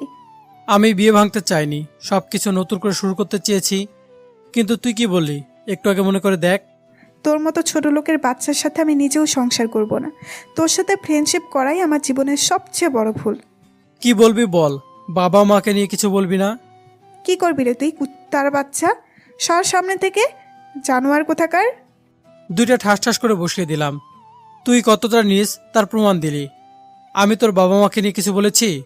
কিন্তু তুই যারা এই দুনিয়া নেই তাদের নিয়ে খারাপ কথা বলতেছিস। টাকা থাকলে বড়লোক হওয়া যায় না? ছোঁয়ার ঠোঁটে নিচ দিয়ে রক্ত পড়তেছে, মাথা নিচু করে বসে আছে। থাক তুই তোর সম্পত্তি নিয়ে, তুই তো এই সম্পর্ক রাখতে চাস না। আজ চলে যাচ্ছি, ঠিক 3 মাস পর ডিভোর্স পেপার নিয়ে তোর সামনে আসবো। সেদিন ছোঁয়াকে কথাগুলো বলে বের হয়ে এসেছিলাম। হ্যাঁ, আমি আমার বাসর রাতের দিনে বাসা থেকে বেরিয়ে এসেছিলাম। বাসাটা আমার ছিল না, ছোঁয়ার ছিল। আপনারা ভাবছেন ছোঁয়াকে, আর ওর সাথে আমার বিয়ে হলো কিভাবে? ছোঁয়া বড়লোক বাবার একমাত্র মেয়ে, বাবার অনেক টাকা, তাই দিমাগে মাটিতে পা পড়তো না। ভাবছেন আমার মতো গরিবের সাথে ওর ফ্রেন্ডশিপ হলো কিভাবে? আসলে ভার্সিটিতে ভালো ছাত্র হিসেবে একটা নাম ছিল আমার। একদিন ক্লাস থেকে বের হওয়ার সময় ছোঁয়ার সামনে আসে। তোমার নাম সিয়াম? হ্যাঁ বলুন। আসলে আমার ফিজিক্সের নোটসগুলো একটু লাগতো, দিতে পারবেন? অবশ্যই। তারপর ওকে নোটসগুলো দেই। এভাবে কথা বলা শুরু, ধীরে ধীরে হালকা পাতলা খবর নেওয়া, এভাবে ফ্রেন্ডশিপ চলছিল। ওর ফ্রেন্ডশিপ অবশ্য করুণা ছিল, কারণ আমি অনাথ, দুনিয়াতে কেউ নেই, তাই করুণা করে মহৎ হতে চেয়েছিল। সেটা ওর ব্যবহারের মাধ্যমে বুঝিয়ে দিত আমাকে। আমি সব বোঝার মধ্য দিয়েও না বোঝা ভান করে চলতাম। কি করব, আমি তো অনাথ, আমি তো করুণা পাত্র হওয়ার যোগ্য। মাঝে মাঝে মনটা খারাপ হতো। যদি আমার বাবা মা থাকতো তাহলে ঈদে কাপড় কিনে দিত। ভার্সিটিতে আসার সময় পকেটে টাকা আছে কিনা বলতো, আছে বললেও টাকা বের করে দিত। রাতে দেরি করে বাসায় ফিরে বকাঝকা করতো। রাগ করে না খেয়ে থাকলে বারবার খেতে রাখতো। আমাদের জীবনে বাবা মার ভালোবাসা ছোট ছোট জিনিসের মধ্য দিয়ে ফুটে ওঠে, যেটা অনেকে বোঝে না। সময় হলে সেটাই আর পাবে না, আর সেটাই তার কাছে বড় চাহিদা হয়ে দাঁড়ায়। অনেকে পিতামাতার এই ভালোবাসাটাকে ঠেলে দেয়, আবার অনেকে সেটার জন্য কেঁদে যায়, যেমনটা আমার ক্ষেত্রে। ভার্সিটিতে থাকাকালীন সোয়া প্রায় আমাকে ওদের বাসায় নিয়ে আসতো, ভালো মন্দ খাওয়াতো, মাঝে মাঝে টাকার প্রয়োজন হলে দিতে চাইতো, কিন্তু আমি নিতাম না। কারণ যেটা নিব সেটা যদি ফেরত না দিতে পারি তাহলে নিজের কাছেই খারাপ লাগতো। তাই ছোট একটা পার্ট টাইম জব করতাম। সোয়াকে আমি অনেক ভালোবাসতাম, কিন্তু ওর সামনে সেটা প্রকাশ করতাম না। কারণটা খুব সাধারণ, আমি অনেক গরিব। এটা একটা ছোট শব্দ, কিন্তু এর বোঝাটা অনেক বড়। ও একজন বড় লোকের মেয়ে, আমার মতো অনাথ ছেলে যে মেসে থাকে সারা বছর, 2টা শার্ট প্যান্ট দিয়ে চালিয়ে দেয়, তার সাথে প্রেম করবে এটা ভাবাই অনেক কিছু। এভাবেই চলছিল। সো আমাকে অনেক কেয়ার করতো, কিন্তু ওর কিছু কথার মধ্যে আমার জায়গা চিনিয়ে দিত। কোনো মেয়ের সাথে কথা বললে এসে বলতো, তোর মতো ছেলেরা শুধু মেয়েদের দিকে কুনজরে তাকাতে পারে, ছোট লোক কোথাকার। এছাড়াও ওর কথাবার্তা চলাফেরা এগুলো তো আছেই। এদিক থেকে ওদিক হলে ছোট লোক, কুত্তা, জানোয়ার এগুলো কথা ফ্রিতে শুনতে হতো। তারপরেও মেনে নিয়ে চলতাম। কিন্তু যেন জানতে পারলাম ওর বিয়ে ঠিক হয়ে গেছে, সে খুব খারাপ লাগতেছিল। সোয়া ওর কার্ডটা যখন আমার হাতে দিল, তখন কার্ডটা হাতে নিতে হাতটা কাঁপতেছিল, চোখ দিয়ে জল পড়তে চাইছিল, কিন্তু সেটা আটকে রেখেছিলাম। এমনকি সোয়ার বিয়ের সব কাজ আমাকে করতে হয়। ভেবেছিলাম এটা হয়তো আমার ভাগ্য, যাকে ভালোবেসেছিলাম তার বিয়ে দিতেছি। কিন্তু বিয়ের দিন বর আসেনি, কারণটা অজানা। তারপর সোয়ার বাবা ওর বিয়ে আমার সাথে দেন। প্রথমে না করি, কারণ ওনাদের সাথে আমার যায় না, কিন্তু তিনি হাত জোর করে বলতে লাগলেন, তাই আর না করতে পারিনি। তারপর বাসরাতের কথা তো আপনাদের বললাম। সেদিন বাসা থেকে বেরিয়ে এসেছিলাম। আজ প্রায় 4 মাস হয়ে গেল। সোয়াকে দেওয়া কথার 1 মাস বেশি। পুরনো শহরটায় আজ আবার বসে আছি। আকাশটা মেঘলা, কখন যেন অঝোর বৃষ্টি নামবে। পুরনো কথাগুলো খুব মনে পড়ে যাচ্ছে। সেই চিরচেনা ব্রিজে গেলাম, যেখানে আমি আর ছোঁয়া প্রায় রাতে বসে থাকতাম। ব্রিজের এক কোণে গিয়ে বসলাম, একটা সিগারেট ধরিয়ে পুরনো গল্প, খুনসুটির কথাগুলো ভাবতে লাগলাম। নিজের অজান্তেই ঠোঁটে কোণে হাসি চলে আসলো। তখন হালকা বৃষ্টি শুরু হয়ে গেল। বৃষ্টিটা আজ খুব ভালো লাগছে, তাই আর উঠলাম না। ছোঁয়ার সাথে কাটার মুহূর্তগুলো ভাবতে লাগলাম। ছোঁয়া আমার বউ, কিন্তু বাসরাতের পর থেকে তাকে আমি দেখিনি। হাস্যকর হলেও এটাই বাস্তব। হয়তো ও এখন ভালো বড়লোক ছেলে পেয়ে গেছে, কিন্তু ও কি আবার বিয়ে করেছে? কথাটা ভাবতে ভাবতে ব্যাগ থেকে ডিভোর্স পেপারটা বের করলাম। এই চেনা শহরে ফিরে আসা 2টা কারণ, তার মধ্যে একটা সবচেয়ে বেশি গুরুত্বপূর্ণ। হঠাৎ করে জোরে একটা বৃষ্টি শুরু হলো। কাগজটা ব্যাগে ঢুকিয়ে সিগারেটটা ফেলে দিলাম। তারপর হাঁটতে লাগলাম। কোনো কিছু পাচ্ছি না যে উঠে যাব। ঝুম বৃষ্টিতে একলা রাস্তায় হেঁটে চলেছি। হঠাৎ করে সামন দিয়ে একটা ট্যাক্সি আসলো। আমি জোরে ডাক দিলাম, ট্যাক্সি। আমার ডাক শুনে ট্যাক্সি দাঁড়িয়ে গেল। আমি দৌড়ে গিয়ে ওর দরজা খুলতেই বড় একটা ধরনের শক পেলাম। 4 মাস অনেকটা বদলে গেছে, কিন্তু চিনতে অসুবিধা হচ্ছে না। হ্যাঁ, ভিতরে সোয়া বসেছিল। আমি ওকে দেখে যতটা স্বাভাবিক ও হয়তো নয়। ও চোখ মুখ দেখে বুঝতে পারছিলাম এক দৃষ্টিতে আমার দিকে তাকিয়েছিল। স্যার যাবেন? ড্রাইভারের কথায় বাস্তবে ফিরলাম। না, যাও। তারপর সেখান থেকে চলে আসলাম। আগে থেকে একটা বাসা ভাড়া করে রেখেছিলাম। হাঁটতে হাঁটতে বাসায় চলে আসলাম। আসার সময় ছোঁয়ার মুখটা খুব ভেসে আসছিল। অনেকটা বদলে গেছে ও। চুলগুলো আগের মতো আর ছোট নেই, বেশ বড় করে রেখেছে। ছেলেদের মতো শার্ট প্যান্ট পরে না হয়তো, কারণ ওকে শাড়িতে দেখলাম বেশ মানিয়েছে। ওকে শাড়িটায় একদম পরিদের মতো লাগছিল। এসব ভাবতে ভাবতে বাসায় চলে আসলাম। দাওয়ানের কাছ থেকে চাবি নিয়ে ভিতরে গেলাম। ফ্রেশ হয়ে বেলকনিতে গিয়ে বসলাম। একটা সিগারেট ধরালাম আর মায়ামাখা বৃষ্টিটা উপভোগ করতে লাগলাম। এখন আর ছোঁয়ার জন্য অতটা আবেগ আসে না, কারণ আমার ভুলটা ও আঙ্গুল দিয়ে দেখিয়ে দিয়েছে। আগে ওর পিছনে পিছনে ঘুরতাম, কথাগুলো ভাবলে হাসি পাচ্ছে। সারাদিন ওর কথা মতো উদ্বোস করতাম। সিয়াম, এটা কর, ওটা কর, এটা করবি না, ওটা করবি না। দিনগুলি চোখের সামনে ভেসে উঠতেছে, কিন্তু তার জন্য আর আবেগ প্রকাশ পায় না। আবেগটা আজ সিগারেটের ধোঁয়ার সাথে হারিয়ে গেছে একাকিত্বের বাতাসে। সারা রাত ব্যালকনিতে বসে থাকলাম। শেষ রাতে কখন যে ঘুমিয়ে পড়েছি। সকালে ঘুম থেকে উঠেই ফ্রেশ হয়ে বেরিয়ে পড়লাম। হাতে আছে আমার ছোঁয়ার ডিভোর্স পেপার। আজ আমি নিজে কথাটা রাখতে যাচ্ছি, যেটা আমি ওকে বাসরাতে দিয়েছিলাম। একটা রিক্সা নিয়ে ছোঁয়ার বাসার সামনে গেলাম। বাসাটা চিরচেনা, কিন্তু মানুষগুলো হয়তো চিনতে পারেনি। দরজায় গিয়ে কলিং বেল চাপলাম। কিছুক্ষণ পর একজন মহিলা এসে দরজা খুলে দিলেন, হয়তো কাজের লোক। কাকে চাই? ম্যাডাম বাসায় আছেন? হুম। একটু ডেকে দিবেন? আচ্ছা, আপনি বসেন, আমি ডাক দিচ্ছি। বলে মহিলাটি চলে গেল। আমি দরজায় দাঁড়িয়ে রইলাম, কারণ ভিতরে যাওয়ার কোনো ইচ্ছা নেই আমার। আমি পিছনে ঘুরে বাসা বাগানটা দেখতে লাগলাম। একটু পর কে যেন পিছন থেকে ডাক দিল। পিছনে তাকে দেখে ছোঁয়া আমাকে দেখে অনেকটা অবাক হলো। তা ওর চেহারা দেখে বোঝা যাচ্ছে। কেমন আছো? জি ভালো। ভেতরে আসো। না, তার কোনো দরকার নেই। এই নিন। কি এটা? যেটার জন্য আপনি এতদিন অপেক্ষা করেছিলেন। পেপারটা এগিয়ে দিয়ে বললাম, পড়ে দেখে নিন ঠিক আছে কিনা, আর আমার সাইন দেওয়া আছে। সোয়া পেপারটা হাতে নিয়ে পড়তে লাগলো। একটু পর আমার দিকে মায়াবী দৃষ্টিতে তাকালো। কি ঠিক আছে? আর সরি আপনাকে 1 মাস বেশি দেরি করানোর জন্য। আসলে পেপারের কাজটা একটু করতে ভেজাল হয়েছিল। আপনি খুশি তো? আজ আপনি মুক্ত। আজ আসি, ভালো থাকবেন। বলে চলে আসলাম। পিছনে ঘুরে ওদিকে তাকাইনি। হয়তো ও আজ অনেক খুশি, আমিও খুশি, কারণ ভালোবাসা মানুষটি খুশি হয়েছে। ওখান থেকে বাসায় চলে আসলাম।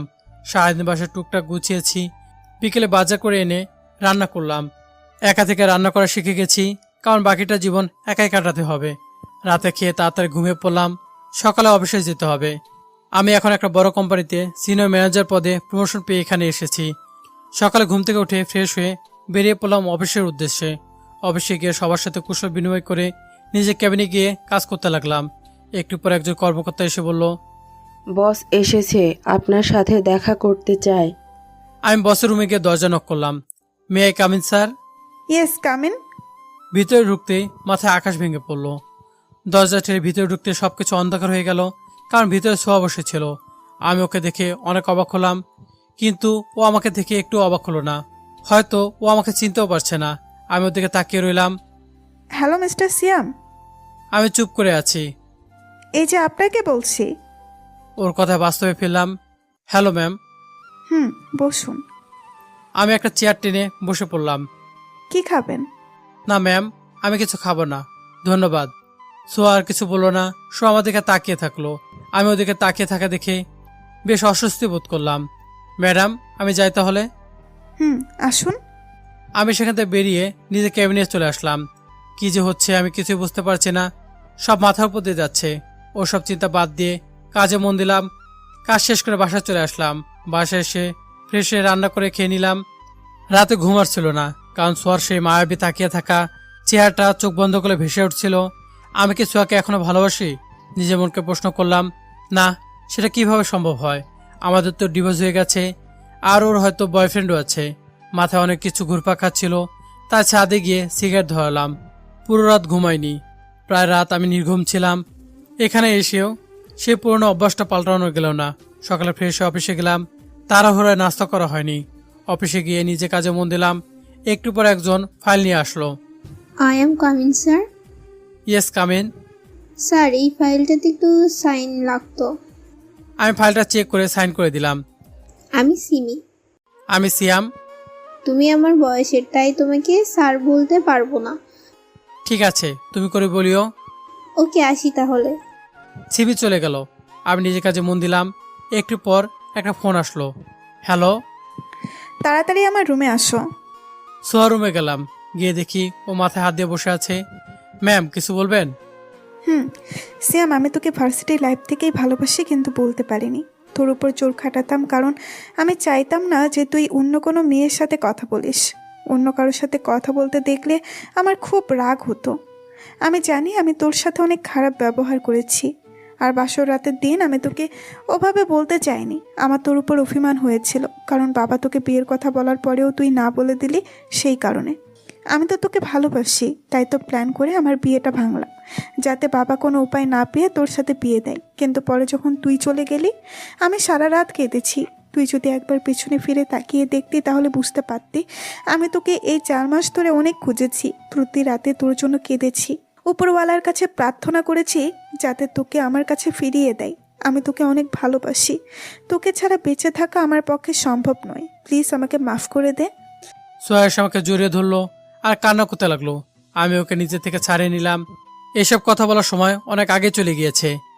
আপনার আর আমার মধ্যে কিছুই নেই।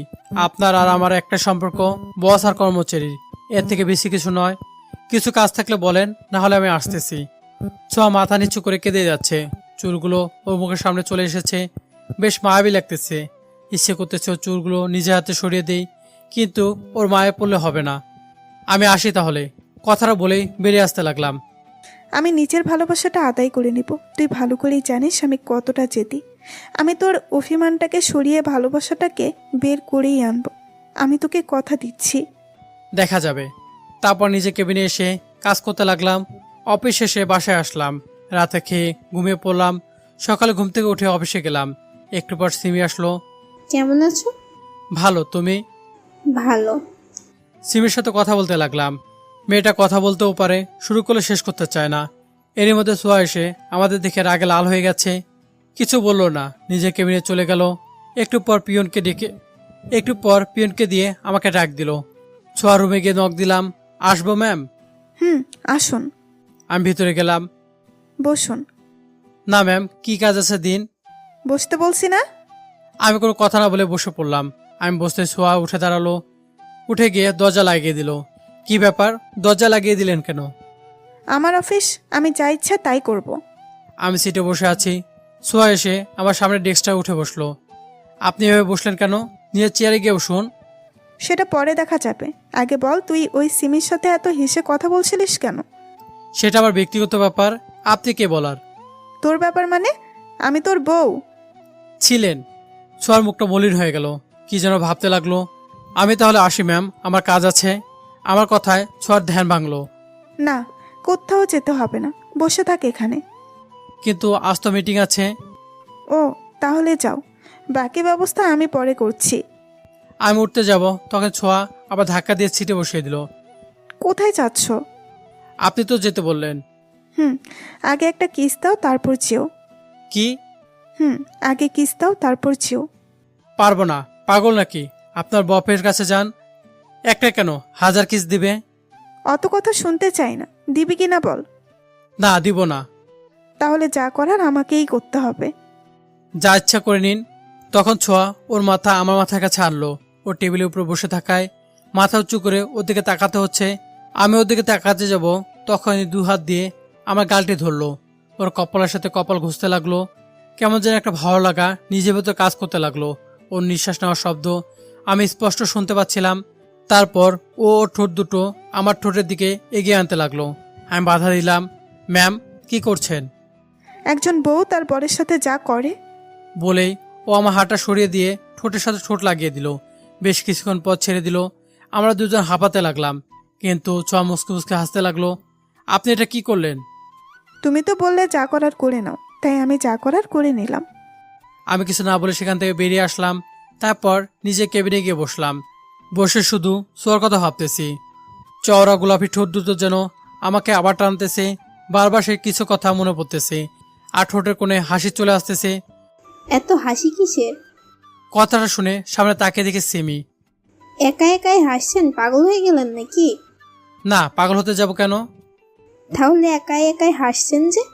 পুরনো একটা কথা মনে পড়ে গেল, তাই। আমিও শুনি কি কথা। পরে একদিন শোনাবো। হঠাৎ এই সময় আসলেন যে, কোনো দরকার আছে কি? না, সেরকম কিছু না, লাঞ্চ টাইম হয়ে গেছে তো, তাই ভাবলাম আপনার সাথে একটু গল্প করি। ও আচ্ছা, বসুন, আমি খাবার অর্ডার করি। আমি ফোন নিয়ে পিয়নকে বললাম নিচের রেস্টুরেন্ট থেকে খাবার আনতে। তারপর দুজনে গল্প করতে লাগলাম, কিন্তু আমার গল্প করার কোনো মুড নেই। শুধু সোয়ার মায়াবী চেহারাটা ফুটে আসতেছে, আর এদিকে রিমি বক বক করেই যাচ্ছে। একটু পর পিয়ন খাবার নিয়ে আসলো। দুজনে হাত ধুয়ে খেতে লাগলাম, আর হালকা পাতলা হাসি ঠাট্টা করতেছিলাম। তখনই দেখলাম সোয়া গ্লাসের বাইরে থেকে তাকিয়ে আছে। কিছুক্ষণ তাকিয়ে থেকে চলে গেল, কিছু না বলে। খাওয়া শেষ করে সিমিকে বিদায় দিলাম, আর নিজের কাজগুলো করতে লাগলাম। অফিস শেষে আমি বাইরে দাঁড়িয়ে আছি, কোনো রিক্সা নেই, তাই হাঁটতে লাগলাম। হঠাৎ সামনে একটা গাড়ি এসে থামলো। গ্লাসটা নামালো, ভিতরে সোয়া। গাড়িতে ওঠ। না ম্যাম, ঠিক আছে, আমি সামনে থেকে রিক্সা নিয়ে যাব, আপনি চলে যান। উঠতে বলছি না? দেখুন ম্যাম, আপনি আমার বস অফিসে, তাই এখানে জোর খাটাতে আসবেন না। উঠবি না? আমি গাড়ি থেকে নেমে ওইটা করব। এখন সবার সামনে করলেই সবাই ফ্রিতে শো দেখবে। যদি না চাস সবাই ফ্রিতে শো দেখুক, তাহলে উঠে পড়। আমি ভাবলাম ভিতরে তো যাব না, আর বাইরে দাঁড়িয়ে থাকলে ইজ্জত সব শেষ হয়ে যাবে। দৌড় মেরে পালিয়ে যাই। যেই 1-2 ধাপ দিলাম, ছোঁয়া পিছন থেকে বলল, পালাচ্ছিস? পালা, কিন্তু রাত শেষ ওই অফিসেই আসবি, আর কাল সবার সামনে কিস করব। কথাটা শুনে দাঁড়িয়ে গেলাম। ঠিকই তো, কাল আবার অফিসে যেতে হবে। ছোঁয়া যেরকম জেদ, কথার খেলাপ করবে না, তাই গুটি গুটি পায়ে ফিরে এসে গাড়ির দরজাটা খুলে ভিতরে আসলাম। ছোঁয়া ড্রাইভারকে গাড়ি স্টার্ট দিতে বলল। আমি গুটিসুটি মেরে বসে আছি। ছোঁয়া আমার কাঁধে মাথা দিয়ে বসে রইল। পরন্ত বিকেলে ধীরে ধীরে বৃষ্টি পড়তেছিল, আর মোড়টা যে কেমন ছিল তা ভাষায় প্রকাশ করার মতো না। একটু দূরে যেতে ছোঁয়া গাড়ি থামাতে বলল, আর আমাকে নামতে বলল। আমি নেমে আসলাম। ছোঁয়া ড্রাইভারকে গাড়ি রেখে চলে যেতে বলল। ড্রাইভারকে পাঠিয়ে দিলেন যে, আমাদের যেতে দেরি হবে, তাই পাঠিয়ে দিলাম। আসো আমার সাথে। না, আমার বাসায় যেতে হবে, কাজ আছে। প্লিজ, কিছুক্ষণ পর চলে যাব। ওদিকে তাকালাম, এক মায়াবী দৃষ্টিতে আমার দিকে তাকিয়ে আছে। আচ্ছা চলুন। তারপর দুজন হাঁটতে লাগলাম। হাঁটতে হাঁটতে সেই ব্রিজে গেলাম। তোমার মনে আছে এই ব্রিজে আমরা কত আড্ডা দিয়েছি? আমি শুধু মাথা নাড়িয়ে হ্যাঁ বললাম। দুজনে ব্রিজে রেলিং ধরে দাঁড়িয়ে আছি। নিচে নদীতে সূর্য পরন্ত আলো যেন অন্যরকম এক মুহূর্ত ফুটিয়ে তুলেছিল। পশ্চিম আকাশে উড়ে যাওয়া মেঘগুলো এক অপরূপ সৌন্দর্য সৃষ্টি করেছে। ছোঁয়া আমার হাত ধরে কাঁধে মাথা রেখে সামনের দিকে তাকিয়ে আছে। অনেকক্ষণ আমাদের মাঝে কোনো কথা হয়নি। তুমি কি আমাকে সত্যিই আর ভালোবাসো না? ওর কথা শুনে অবাক হলাম, কারণ কি বলবো আমার জানা নেই। কি হলো, চুপ করে আছো কেন? সেটা না হয় না জানাই থাকলো, ডিভোর্স তো হয়ে গেছে, এখন পুরনো কথা ঘেটে লাভ কি? আমার কথা শুনে ছোঁয়ার মনটা খারাপ হয়ে গেছে। আর কিছুক্ষণ যাওয়ার পর আমরা দুজনে চলে আসলাম। আজ দিনটা খুব ভালোভাবে ঘুমাতে পেরেছি, কারণটা আমি নিজেও জানি না। সকাল ঘুম থেকে উঠে ফ্রেশ হয়ে অফিসে গেলাম। গিয়ে নিজের কেবিনের সামনে আমার নাম লেখার জায়গায় আনোয়ার সাহেবের নাম লেখা।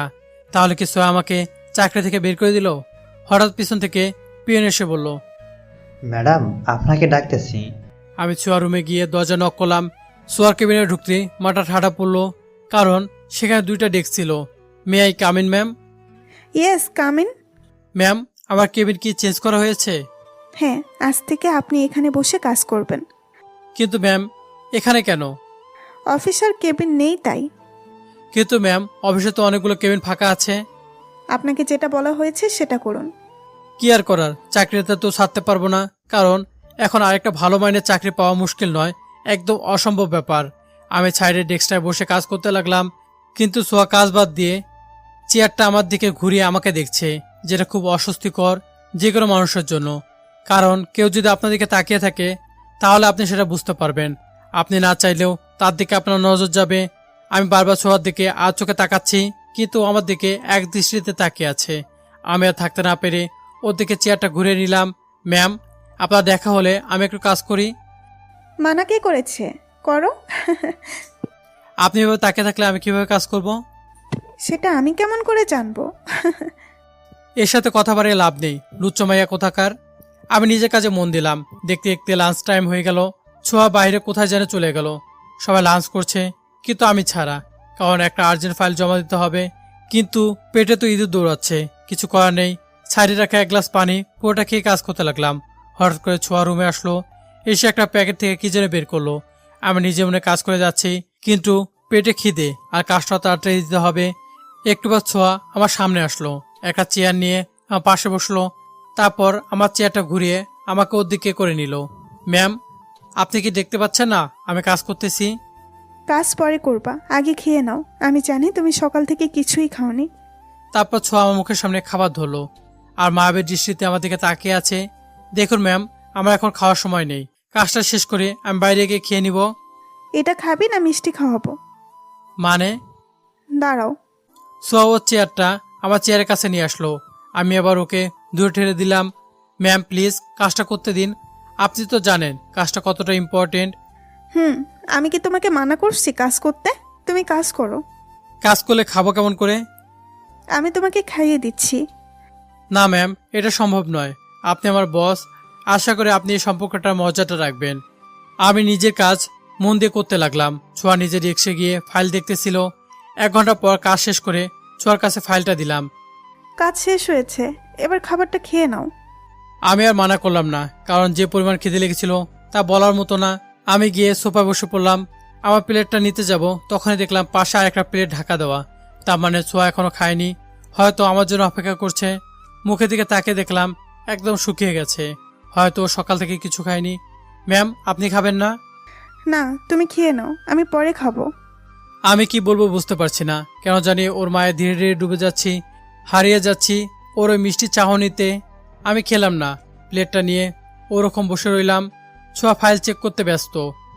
কি হলো, তুমি খাচ্ছ না কেন? ইচ্ছে করছে না। ছোঁয়া ফাইলটা রেখে সোফায় এসে বসলো, হাত থেকে প্লেটটা নিল। হ্যাঁ করো। আপনি খাবেন না? খাবো, আগে তুমি খাও। আপনি খান, আমি নিজে খেয়ে নিতে পারবো। হ্যাঁ করতে বলেছি না? সিমের সাথে তো ভালো লাঞ্চ করতে পারো, আর আমি খাইয়ে দিলেই ভালো লাগে না? আমি আর কথা বাড়ালাম না। ছোঁয়া আমাকে খাইয়ে দিতে লাগলো। খাওয়ানোর সময় ওর চুলগুলো মুখের সামনে চলে আসতেছিল।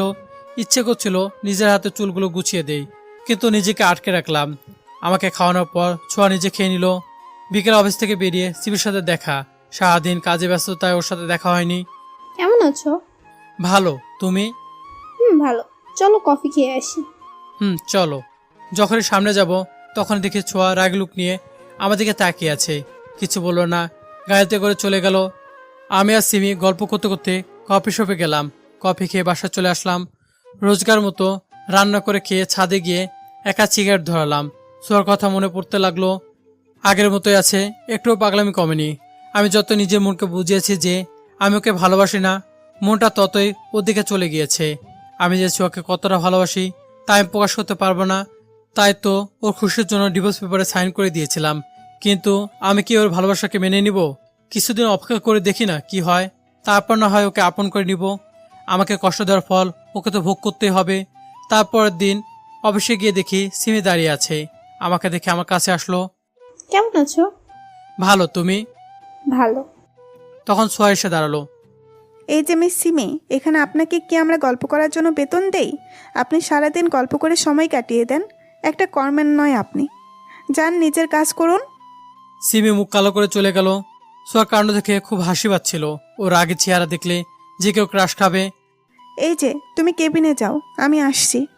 আমি কেবিনে গিয়ে কাজ করতে লাগলাম। একটু পর সিমি আসলো। আরে তুমি? একটা ফাইল সাইন করাতে হবে। ও দাও, আমি সাইন করে দিলাম। সিমি চলে গেল। ছোঁয়া রুমে ঢুকলো। ও কেন এসেছিল? ফাইল সাইন করে নিতে। আর যেন ওর সাথে না দেখি। কেন? আপনি কে আমাকে বলার? আমি কে দেখাচ্ছি। ছোঁয়া দরজা লক করে দিয়ে আসলো। এসে আমার কলার ধরে উপরে উঠালো। আর কোনোদিন যদি ওর সাথে কথা বলতে দেখেছি তাহলে মেরে ফেলবো, মনে থাকে যেন। আমি ওর সাথে কি করব না করব তাতে আপনার কি? আমারই সব। আমি যেটা বলবো সেটা না শুনলে দেখতে পাবি। আপনার যা ইচ্ছা করুন, আমি তোর সাথে কথা বলবো। আর মেয়েটা অনেক কিউট। ছোঁয়া কি যেন ভাবলো, তারপর কলা ছেড়ে দিয়ে নিজের চেয়ারে গিয়ে বসলো। মাথায় হাত দিয়ে কি যেন ভাবছে, আর চোখের কোনো জল। এত টুকুটুতে খারাপ লাগছে তোমার? আমি যে এই কয়েকটা মাস কেমন করে কাটিয়েছি শুধু আমি জানি। ভালোবাসা মানুষের কাছ থেকে আঘাত পেলে পুরো দুনিয়াটা উলটপালট হয়ে যায়, যেটা হয়তো তুমি এখন বুঝতে পারছো। আমি নিজের কাজ করতে লাগলাম। ছোঁয়া কান্না করেই যাচ্ছে। না, মনে হয় একটু বেশি করে ফেলেছি। দূর, যা হওয়ার হয়ে গেছে। পরে ভালোবাসা দিয়ে পুষিয়ে নিব। নিজের মনে কাজ করতে লাগলাম। লাঞ্চ টাইম হয়ে গেল। ছোঁয়া কান্না করতে করতে ও ডেস্কে ঘুমিয়ে পড়লো। আমি বাইরে গেলাম, দেখে সিমি দাঁড়িয়ে আছে। কি ব্যাপার, তুমি এখানে দাঁড়িয়ে? তোমাকে ডাকতে যাচ্ছিলাম। কেন? একটু দরকার আছে। কি দরকার বলো? চলো লাঞ্চ করি আগে। চলো। তারপর দুজনে মিলে লাঞ্চ করলাম। কি যেন বলতে চেয়েছিলে? পরে একদিন বলবো, আজ না। আচ্ছা। তারপর অফিসে চলে আসলাম। আসার সময় ছোঁয়ার জন্য খাবার নিয়ে আসি রেস্টুরেন্ট থেকে। এসে দেখি ছোঁয়া চেয়ারে হেলান দিয়ে আছে। ম্যাম, এই নিন, কালকে আপনি আমাকে ট্রিট দিয়েছেন, আজ আমি আপনাকে দিয়েছি। কোথায় গিয়েছিলে? লাঞ্চ করতে। কার সাথে? আমি আর সিমি। ও ভালো। ছোঁয়া চেয়ারে হেলান দিয়ে বসে আছে। কি হলো, খাবেন না? না, ইচ্ছে নেই। ছোঁয়াকে দেখে বোঝা যাচ্ছে সকাল থেকে কিছু মুখে পড়েনি। আমি একটা প্লেটে খাবার নিয়ে ওর সামনে গেলাম। খেয়ে নিন। না, খাবো না, যাও এখান থেকে। চলে যাব, কিন্তু খেয়ে নিন। বলছি না খাবো না। নিন, হা করুন। কি হলো? ছোঁয়া কিছুক্ষণ আমার দিকে তাকিয়ে থাকলো, তারপর হা করলো। আমি ওকে খাইয়ে দিলাম। খাওয়া শেষে যখন আমি উঠতে যাব তখন ছোঁয়া আমার হাত টান দিয়ে আবার বসিয়ে দিল। আমি জানি তুমি আমাকে এখনো ভালোবাসো। হাসতো কেন? আপনার কথা শুনে। আমি আপনাকে খাইয়ে দিলাম কারণ কাল আপনি আমাকে খাইয়ে দিয়েছেন, তাই আজকে সেটা শোধ করে দিলাম। আমি উঠে গেলাম। কিছুদিন এভাবে চলতে লাগলো। আমি এখন ছোঁয়াকে রাগানোর জন্য সিমির সাথে বেশি করে কথা বলি, কিন্তু এমনটা হবে ভাবিনি। আমি অফিস থেকে বের হয়ে আসতেছিলাম। অফিসে কেউ ছিল না, আমি, সিমি, ছোঁয়া আর পিয়ন ছাড়া। আমি গেটে বাইরে আসতেই সিমি ডাক দিল। হ্যাঁ বলো। তোমার সাথে কিছু কথা ছিল। বলো। আসলে সিয়াম, আমি না তোমাকে খুব ভালোবাসি। I love you Siyam, more than my life. বলে সিমি আমাকে জড়িয়ে ধরলো।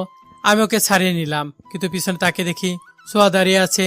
আমাকে দেখে কান্না করতে করতে চলে গেল। যা, সব গন্ডগোল পাকিয়ে গেল।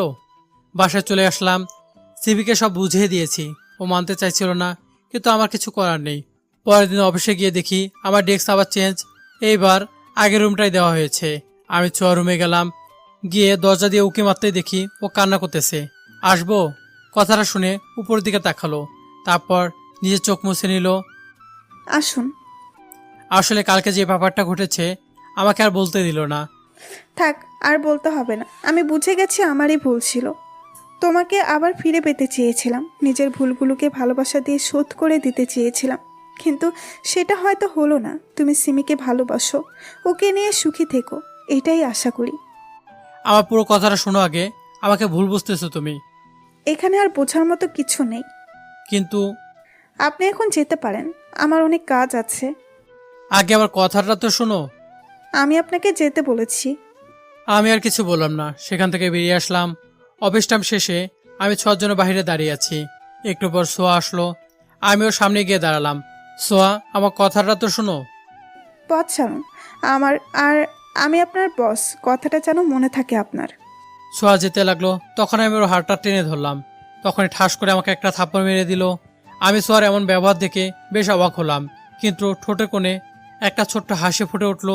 ভালোবাসা বিশ্বাসের প্রয়োজন হয়, যেটা তোমার মধ্যে নেই।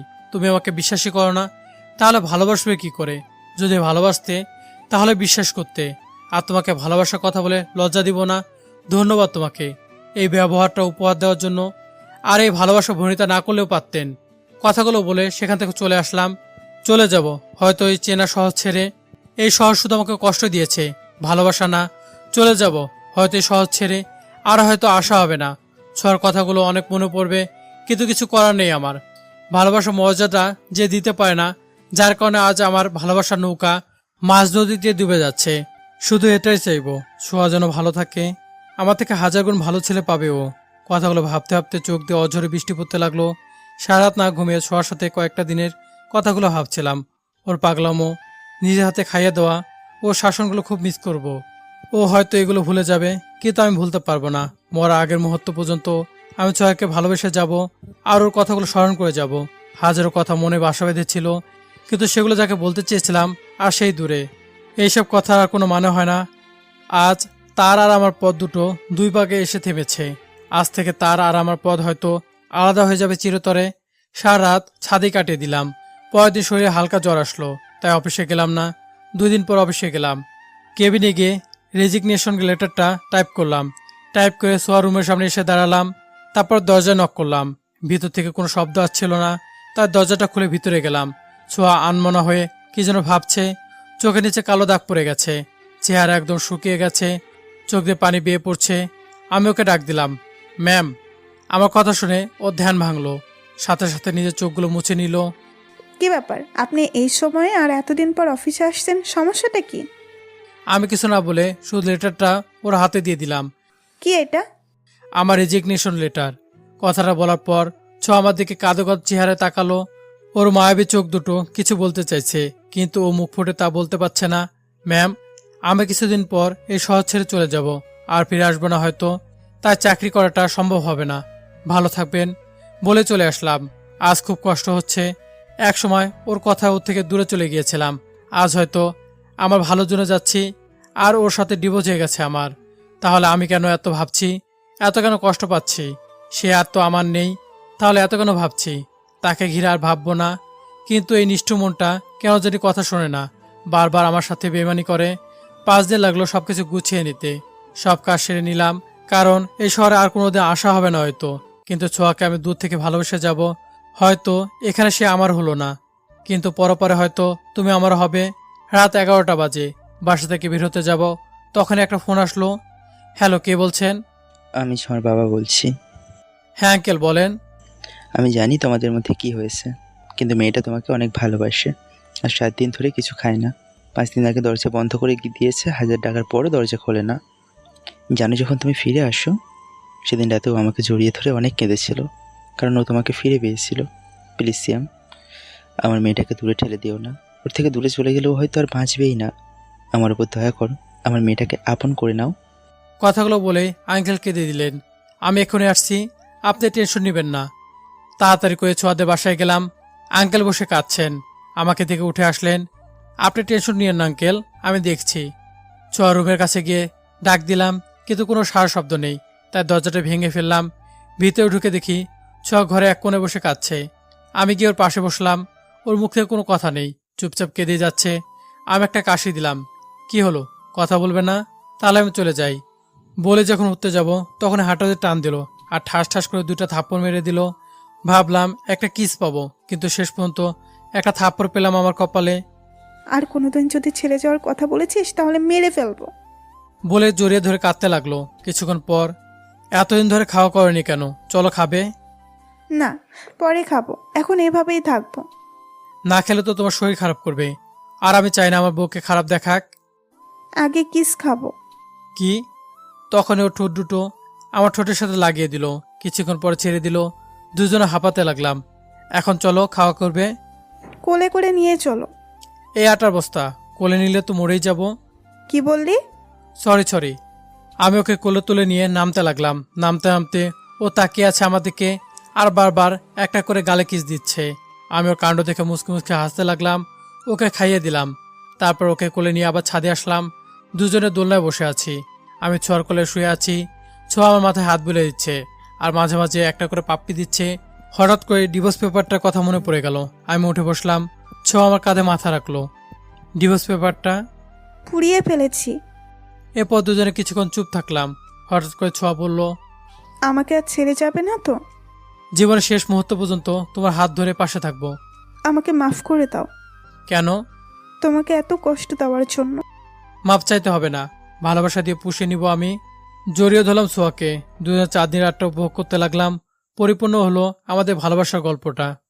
তো বন্ধুরা, আজকের গল্পটি এই পর্যন্তই।